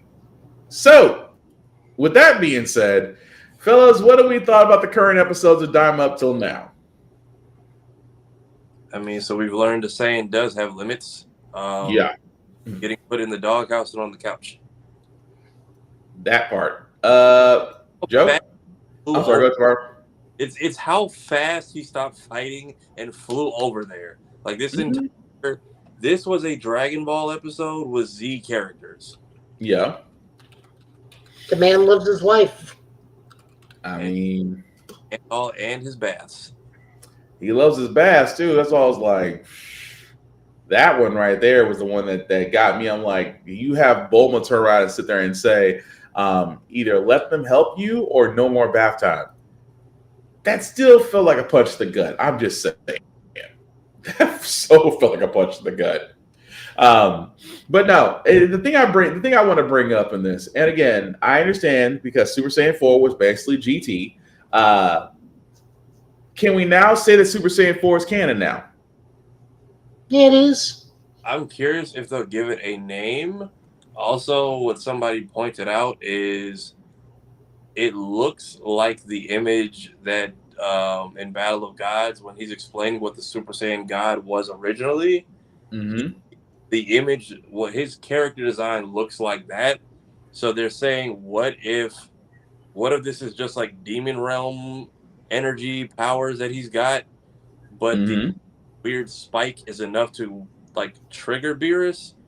He sees it in his dream, and that's what sets Battle of Gods in motion. Yeah. I mean, it's possible. It's just that, it's, and I don't mean to be this iffy because I always say Goku has the strongest plot armor of all anime, but it's just like if the Namekian Dragon God basically said, okay, here's a power boost and knocked your Super Saiyan 4, then at the same time, during the battle, you decide, okay, I'm going to go ahead and give you a tutorial on the Saiyan power levels. And then once you get to 3, I'm like, okay, he's going back to 3, even though 3 is powerful, but it's draining. But you decide to jump to 4. Full on, tail is back, full on, half gorilla, and we're supposed to be like, okay, I guess this is Goku can do it now. Now, I'm not knocking it, but does it taint the story, or is it just like this is just Goku being Goku? I think it could work because that old Namek seems to be at the helm of all of it. I think they only got one wish, right? And it was just for them. Glorio stole it. He's probably like what original Shenron was originally conceived. If you can wish for anything, we only get one wish, and then we had like more rules the longer we went. It's like, oh, you got 3 wishes, but it takes 2 wishes to multi-res, or it takes a wish of the 3, but you can come back any amount of times. Red Perun gives us you get anything.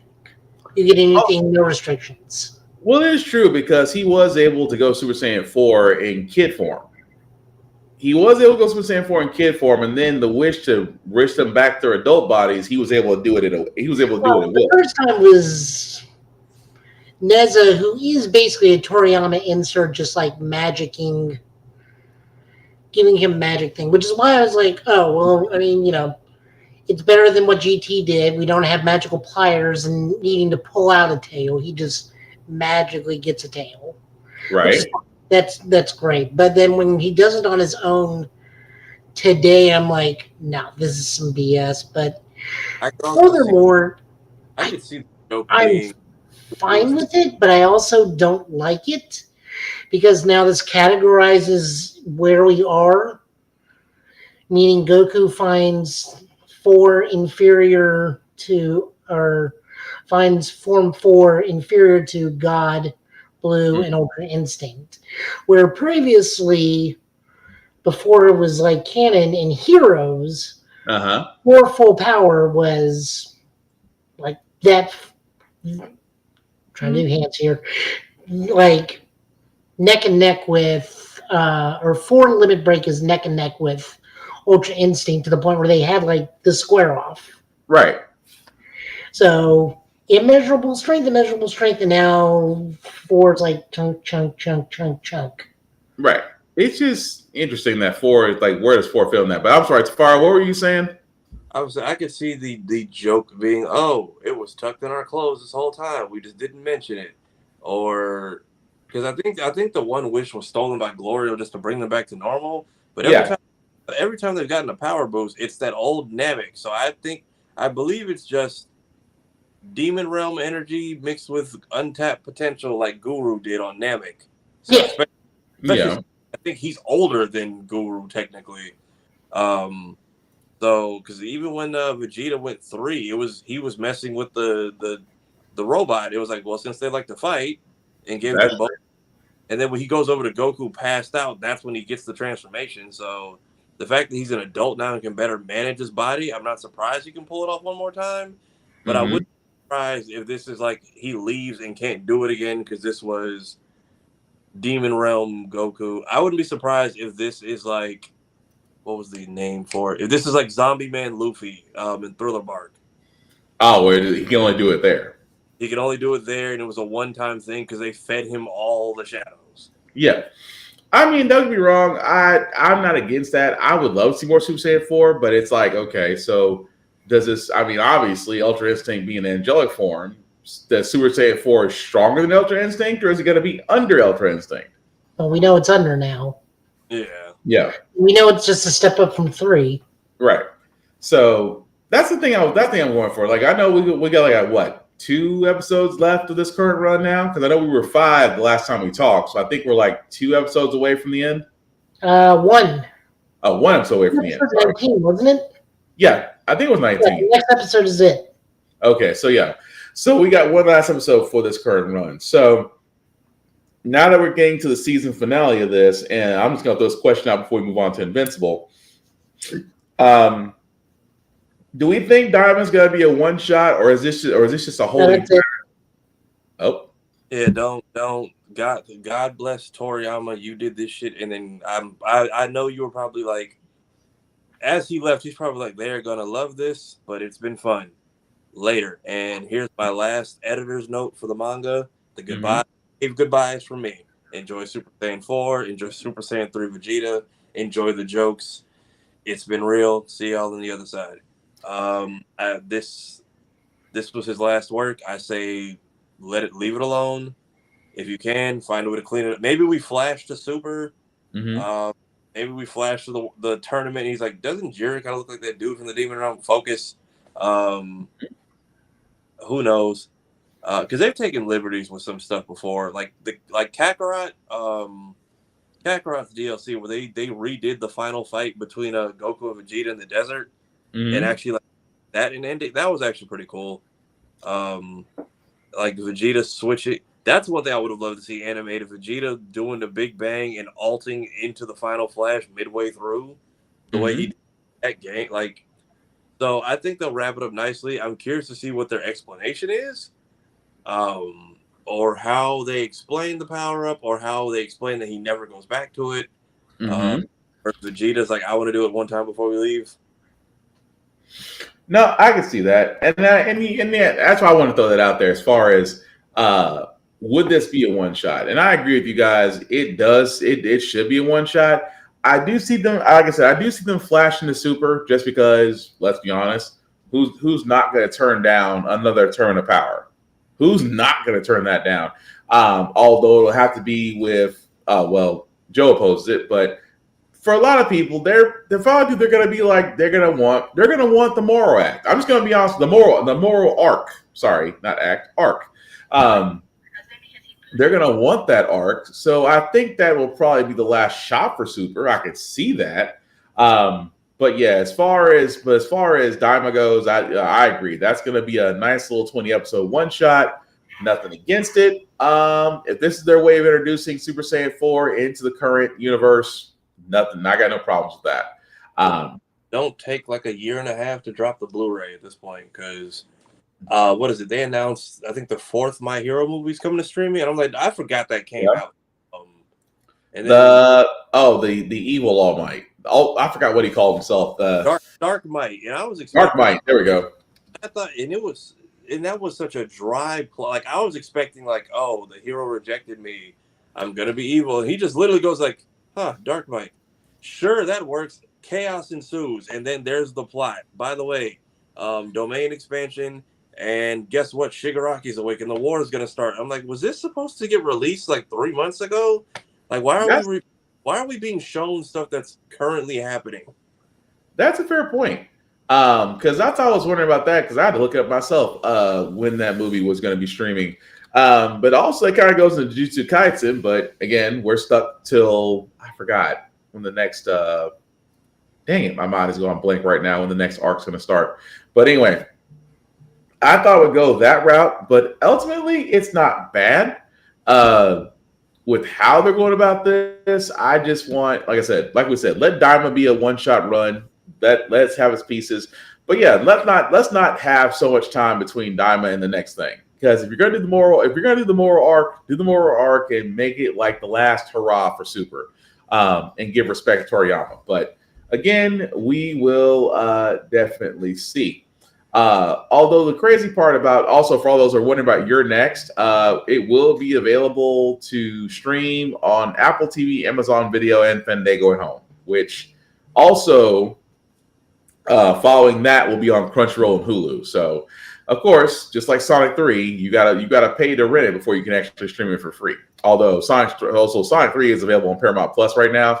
Had to watch it again because it was just that freaking funny. But anyway, last show before we get to our little bit of comic news before we call it a night. Invincible. How can I can explain this. Because a couple of episodes have happened in between Invincible. Mark is now dating Adam Eve. His brother is starting to come to powers of his own, but still wants to be a kid.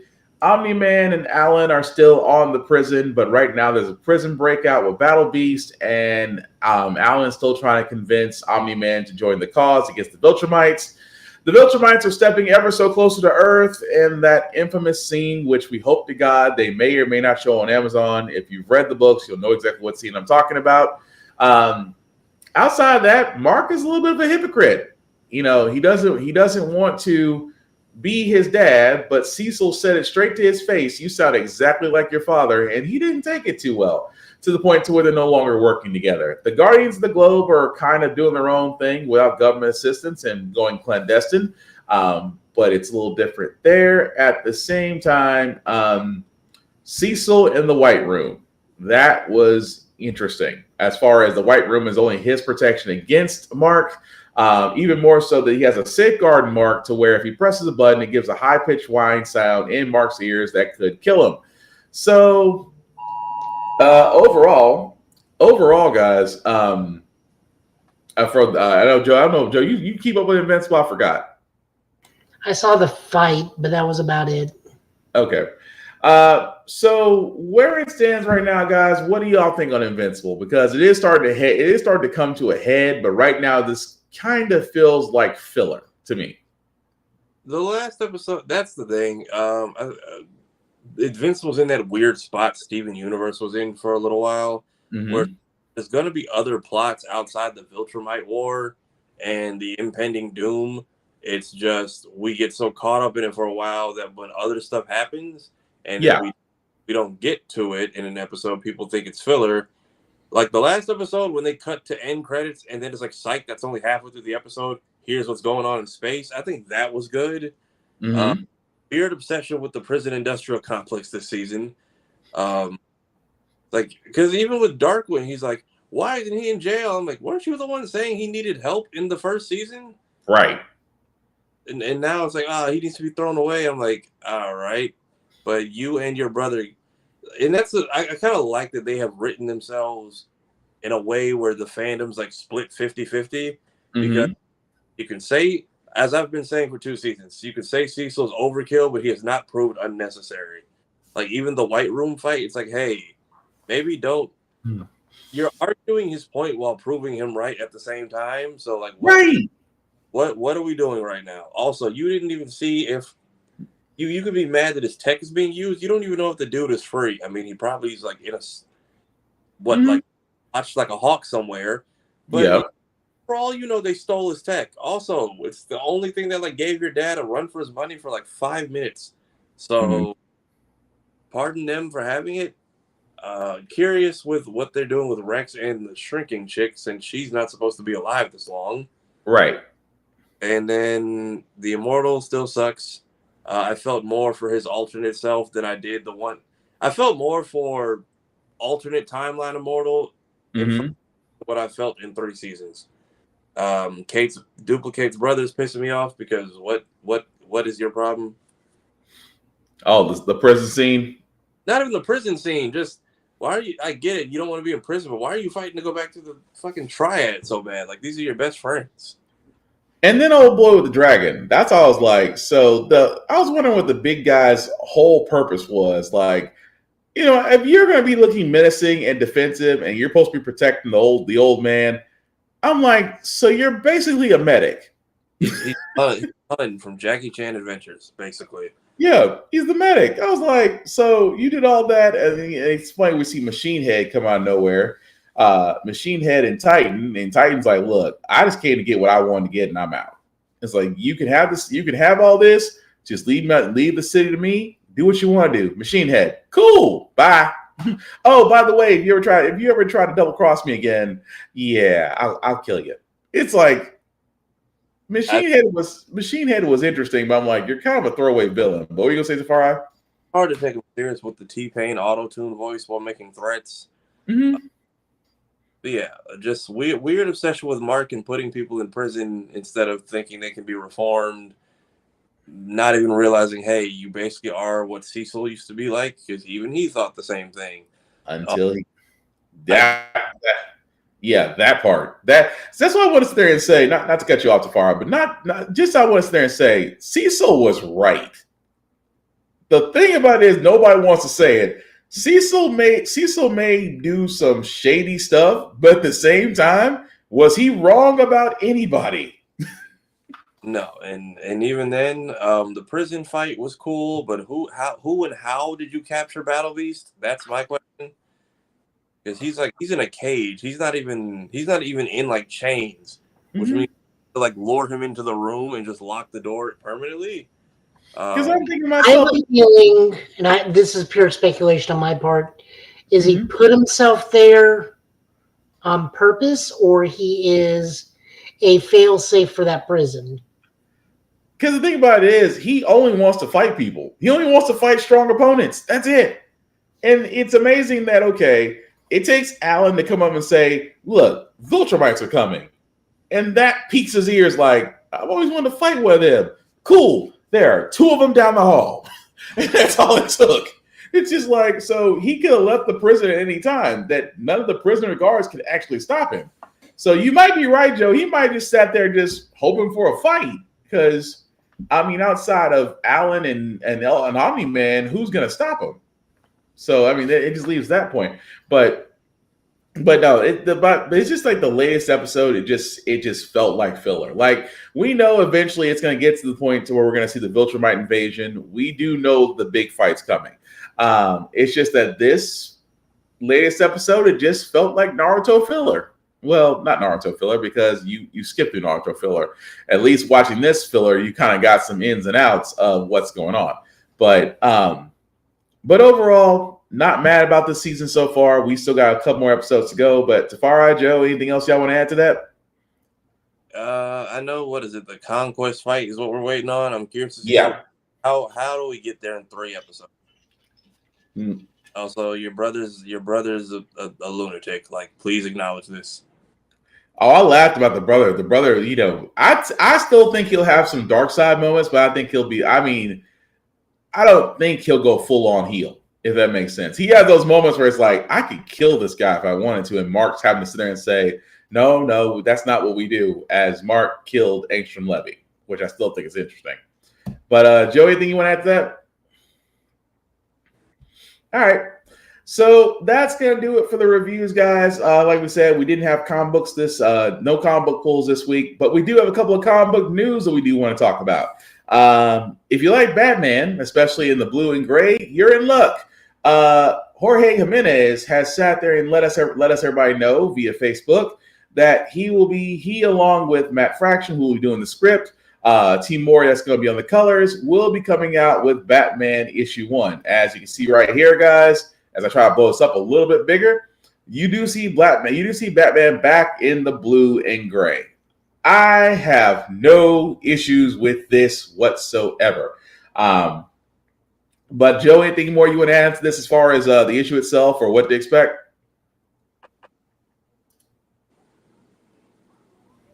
Nope, there we go. I mean, I don't read Batman, but I'll at least read the first issue. Check it out. I like that Matt Fraction's doing it. It's kind of funny because we know exactly where Chip Zdarsky's going. But yeah, no, Matt Fraction, for those of you unaware of who Matt Fraction is, if you enjoyed the Hawkeye TV series, the book that it is based off is the Matt Fraction run of Hawkeye. Mm-hmm. Okay. Yeah, so it's gonna be. So I'm as a Batman fan. Means Batman's gonna be punching tracksuit Russians. Yeah. Well, technically there is. Let's see, tracksuit Russians. Ooh, Penguin's henchmen. So if that they got tracksuits, that's the closest between them and Black Mask henchmen. But Black Mask henchmen wear suits. But anyway, I'm getting beyond the point. Definitely looking forward to that Batman issue coming out. And although Joe did mention Charles Sardesky, and the reason why he mentioned him is because we are getting a new Captain America comic series that'll be written by Mr. Sardesky himself. As I get tongue tied, and Valerio Shatiti, please forgive me if I destroyed your name. Who will be the artist for this? And this is actually what you're seeing right here that will be out July of this year. This story actually follows Cap as he is post-frozen. So this is him coming out the ice and pretty much picking up the story from there. This is just a little bit of the artwork they're showing here with alternative costumes as well as those with the Howling Commando designs.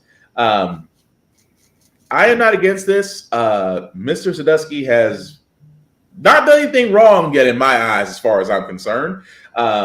Almost everything he has written, because he got me with Daredevils and Devil's Reign. Love that. I actually loved multiple Daredevil stories he's done, as well as Captain America stories, as well as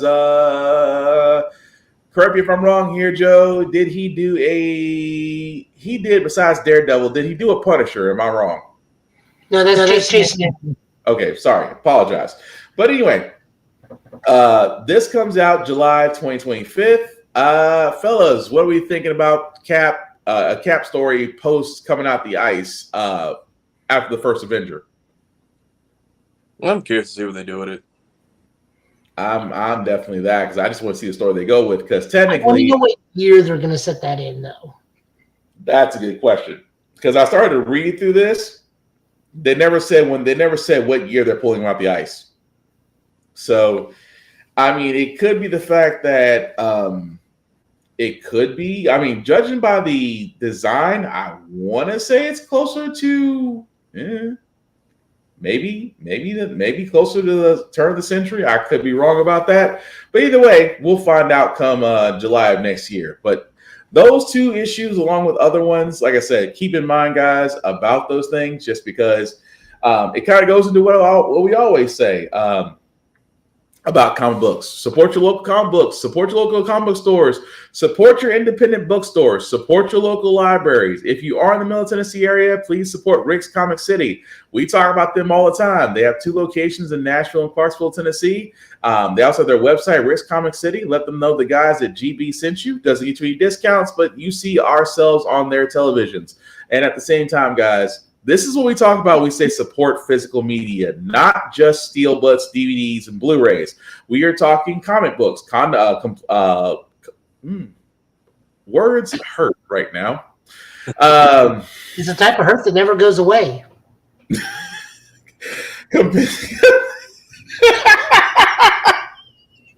Okay, that one broke me.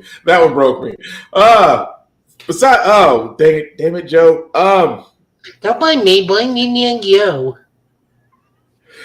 Oh God, physical media. Not just DVDs, steelbooks, Blu-rays. We were talking comic books, collections, Funko Pops, movie posters. Guys, all this stuff is getting harder to find. And although comic books do carry all these things, guys, they do carry them in limited quantities. And at the same time, this is the reason, if you haven't noticed, a lot of these streaming services, Netflix, are starting to raise their prices. They're starting to cut things off. And at the same time, that's not, and also comic books as well, which is the reason why we keep saying, guys, support the comic books, just like Storm. Storm sold out and had, I want to say they're on distribution number 5 by now. So they're on issue 5. So issue 5 by now. So thank you for all those that have been supporting the Storm line. It has definitely been a great story. For those supporting the Marvel, the Ultimate Spider-Man and Black Panther and X-Men and Wolverine that's now starting. Also, the independent comic creators as well. Like we shout out a lot of them on Blurred's Eye View, and forgive me if I can't remember everybody, but Midnight Comics, Concrete Comics, Fly Height, those of Blood and Bone. I can keep going down the list, but what I'm trying to point out, guys, is in so many words, support the indies. Not just support the populars, but support the indies, support the comics. Hopefully not the same way that sewer water in Katsukan supported somebody, because somebody got hit by that water at that joint, and I feel bad for them. But what do you say, tomorrow? That was gross.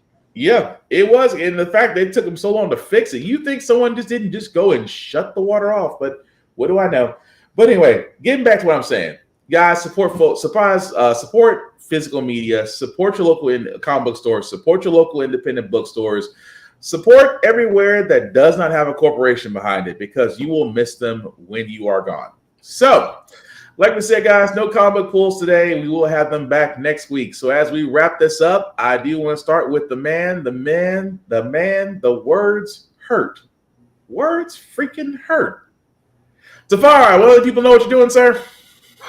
Back to posting on my regular schedule. Gonna try to have something out either this Monday or the Monday after. Posted a video about how anime theme songs used to be too loud back in the day. Also running back my twin avatar skit, since that seems to be relevant again, coincidentally. Got new streaming equipment, so doing some test runs on the new Sonic game. Seeing if I can get back on track now that I've got another capture card. Other than that, my friend Flo has tapped in on helping me do unboxings for businesses for the rest of the month. And I may or may not be doing voice work on things with people we know. So TBD on that. We'll see. Nice. Joe, I know you're moving into new digs, sir, but you will let people know what you're doing? I'm unpacking, as you can see. Unpacking. I'll get back to streaming shortly. Tafari and I will start a new Ultraman series eventually in a little bit. We'll discuss when. I gotta find the DVDs. They're in here somewhere, I swear. I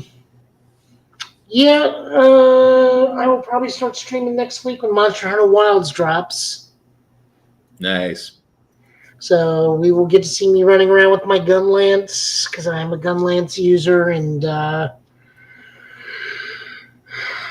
see how long I can keep a hold of this apartment. All right. Well, thank you for that, sir. And before I get to myself, I do want to do shameless plugging as well. Shout out to guys at APR TV or alwayspressrecord.com. Why? Because Get Bit Podcast, along with other shows, are seen there. Definitely check them out, whether through the app at APR TV or their website, alwayspressrecord.com. You keep in mind, guys, these are the avenues. These are the content areas that we want to send our support to, because our dollars matter. And I'm tired of seeing them go to Tubi. Why? Because Tubi is well worth over $100 million. It's owned by the same guy that owns Fox.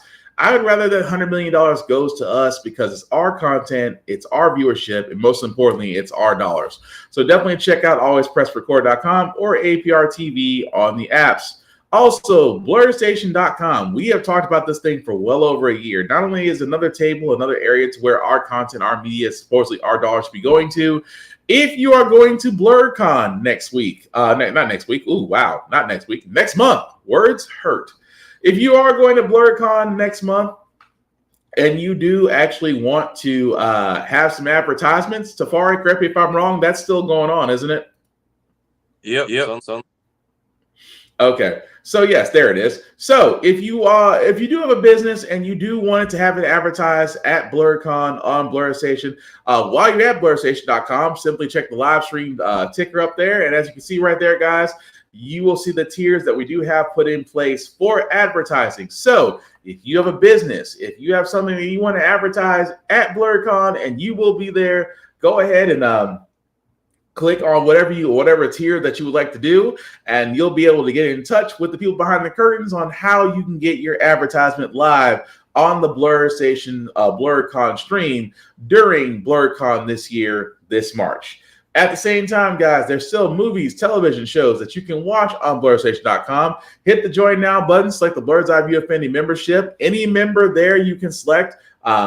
We don't care. We appreciate all the same. $10.99 a month to stream Blur Station. $10.99 a month for Blur Station can be streamed on all smart devices. At 36 months, you do have the ability to own a piece of Blur Station, and you cannot beat that with a stick. At the same time, guys, again, it's all about supporting our own. Now, as for me, guys, you can find me. Well, actually, I would like to direct people to the Give It Podcast because it does have an IG page. So if you look up the GB Podcast on Instagram, you'll definitely find our page there. Like, share, subscribe, as we do want to try to post more on there as well. My own homepage at Black_Spartan615. You can definitely like, share, and follow from there as well. I myself, guys, I am joining everybody else into streaming online. It's been a while since I've competitively played fighting games. Racing games, first-person shooters, and RPG games are really my thing. I am now looking into getting a capture card for my PC so I can join everybody else, because you want to watch me try and fail at video games and, have my own commentary while I'm doing it. Hopefully I'll have that set up in the next couple of weeks. I'll probably be leading more on the masters of streaming. That would be Tafari and Joe, because they got down on exact science. So I might be leaning on them a little bit more. Also, before we do get out of here, guys, I do want to shout out those that do support us. And what I mean by that, guys, I actually mean those that do watch us and also are actually on other formats as well. And that being said, Blur's Eye View actually has their own. Again, if you don't know, you can go to Blur's Eye View on YouTube, Twitch, and Facebook, as new episodes are posted every Tuesday and Thursdays. Also on the Blur's Eye View YouTube page, all of our shows there from each of us are linked. So you can definitely go in there, like and share and follow, as we did post our latest episodes, especially going over Afrofuturism and Black superheroes you should know, as well as content creators. Like we said, we're all about sharing the love.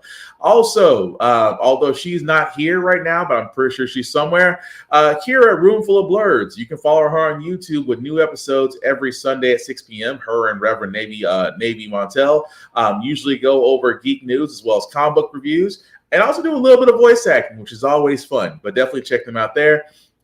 Also, check out Geek by Heart, who's usually in here, but she's with family right now. As her and her husband will be streaming on YouTube. I believe that Lady will be streaming every Wednesday and Sunday, as she's currently following Legend of Zelda Echoes of Wisdom. She just actually finished Silent Hill 2. But definitely follow them, give them a like and share, because like I said, we're all about spreading the love here. At the same time, guys, the rules still apply. As I usually say, as cons are kicking back up again, respect the cosplayer at all times. Please, guys, hygiene. Cold and flus are still going around. There have been cases of RSV. There have been cases of influenza type A and type B, type A being more aggressive. Guys, this can all be prevented at home if you simply wash your ass, and please wear clean clothes.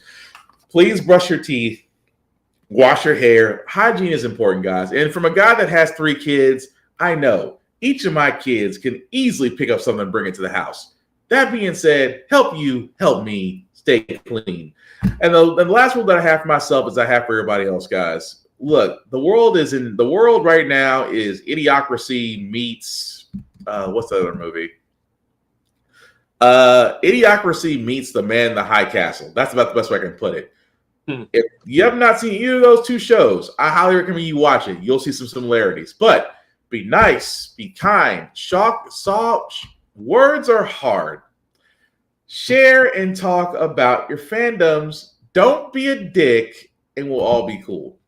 But as we wrap this up, guys, we will be back here hopefully next Friday. Same Get Bit time, same Get Bit channel. Any last words we call tonight, folks?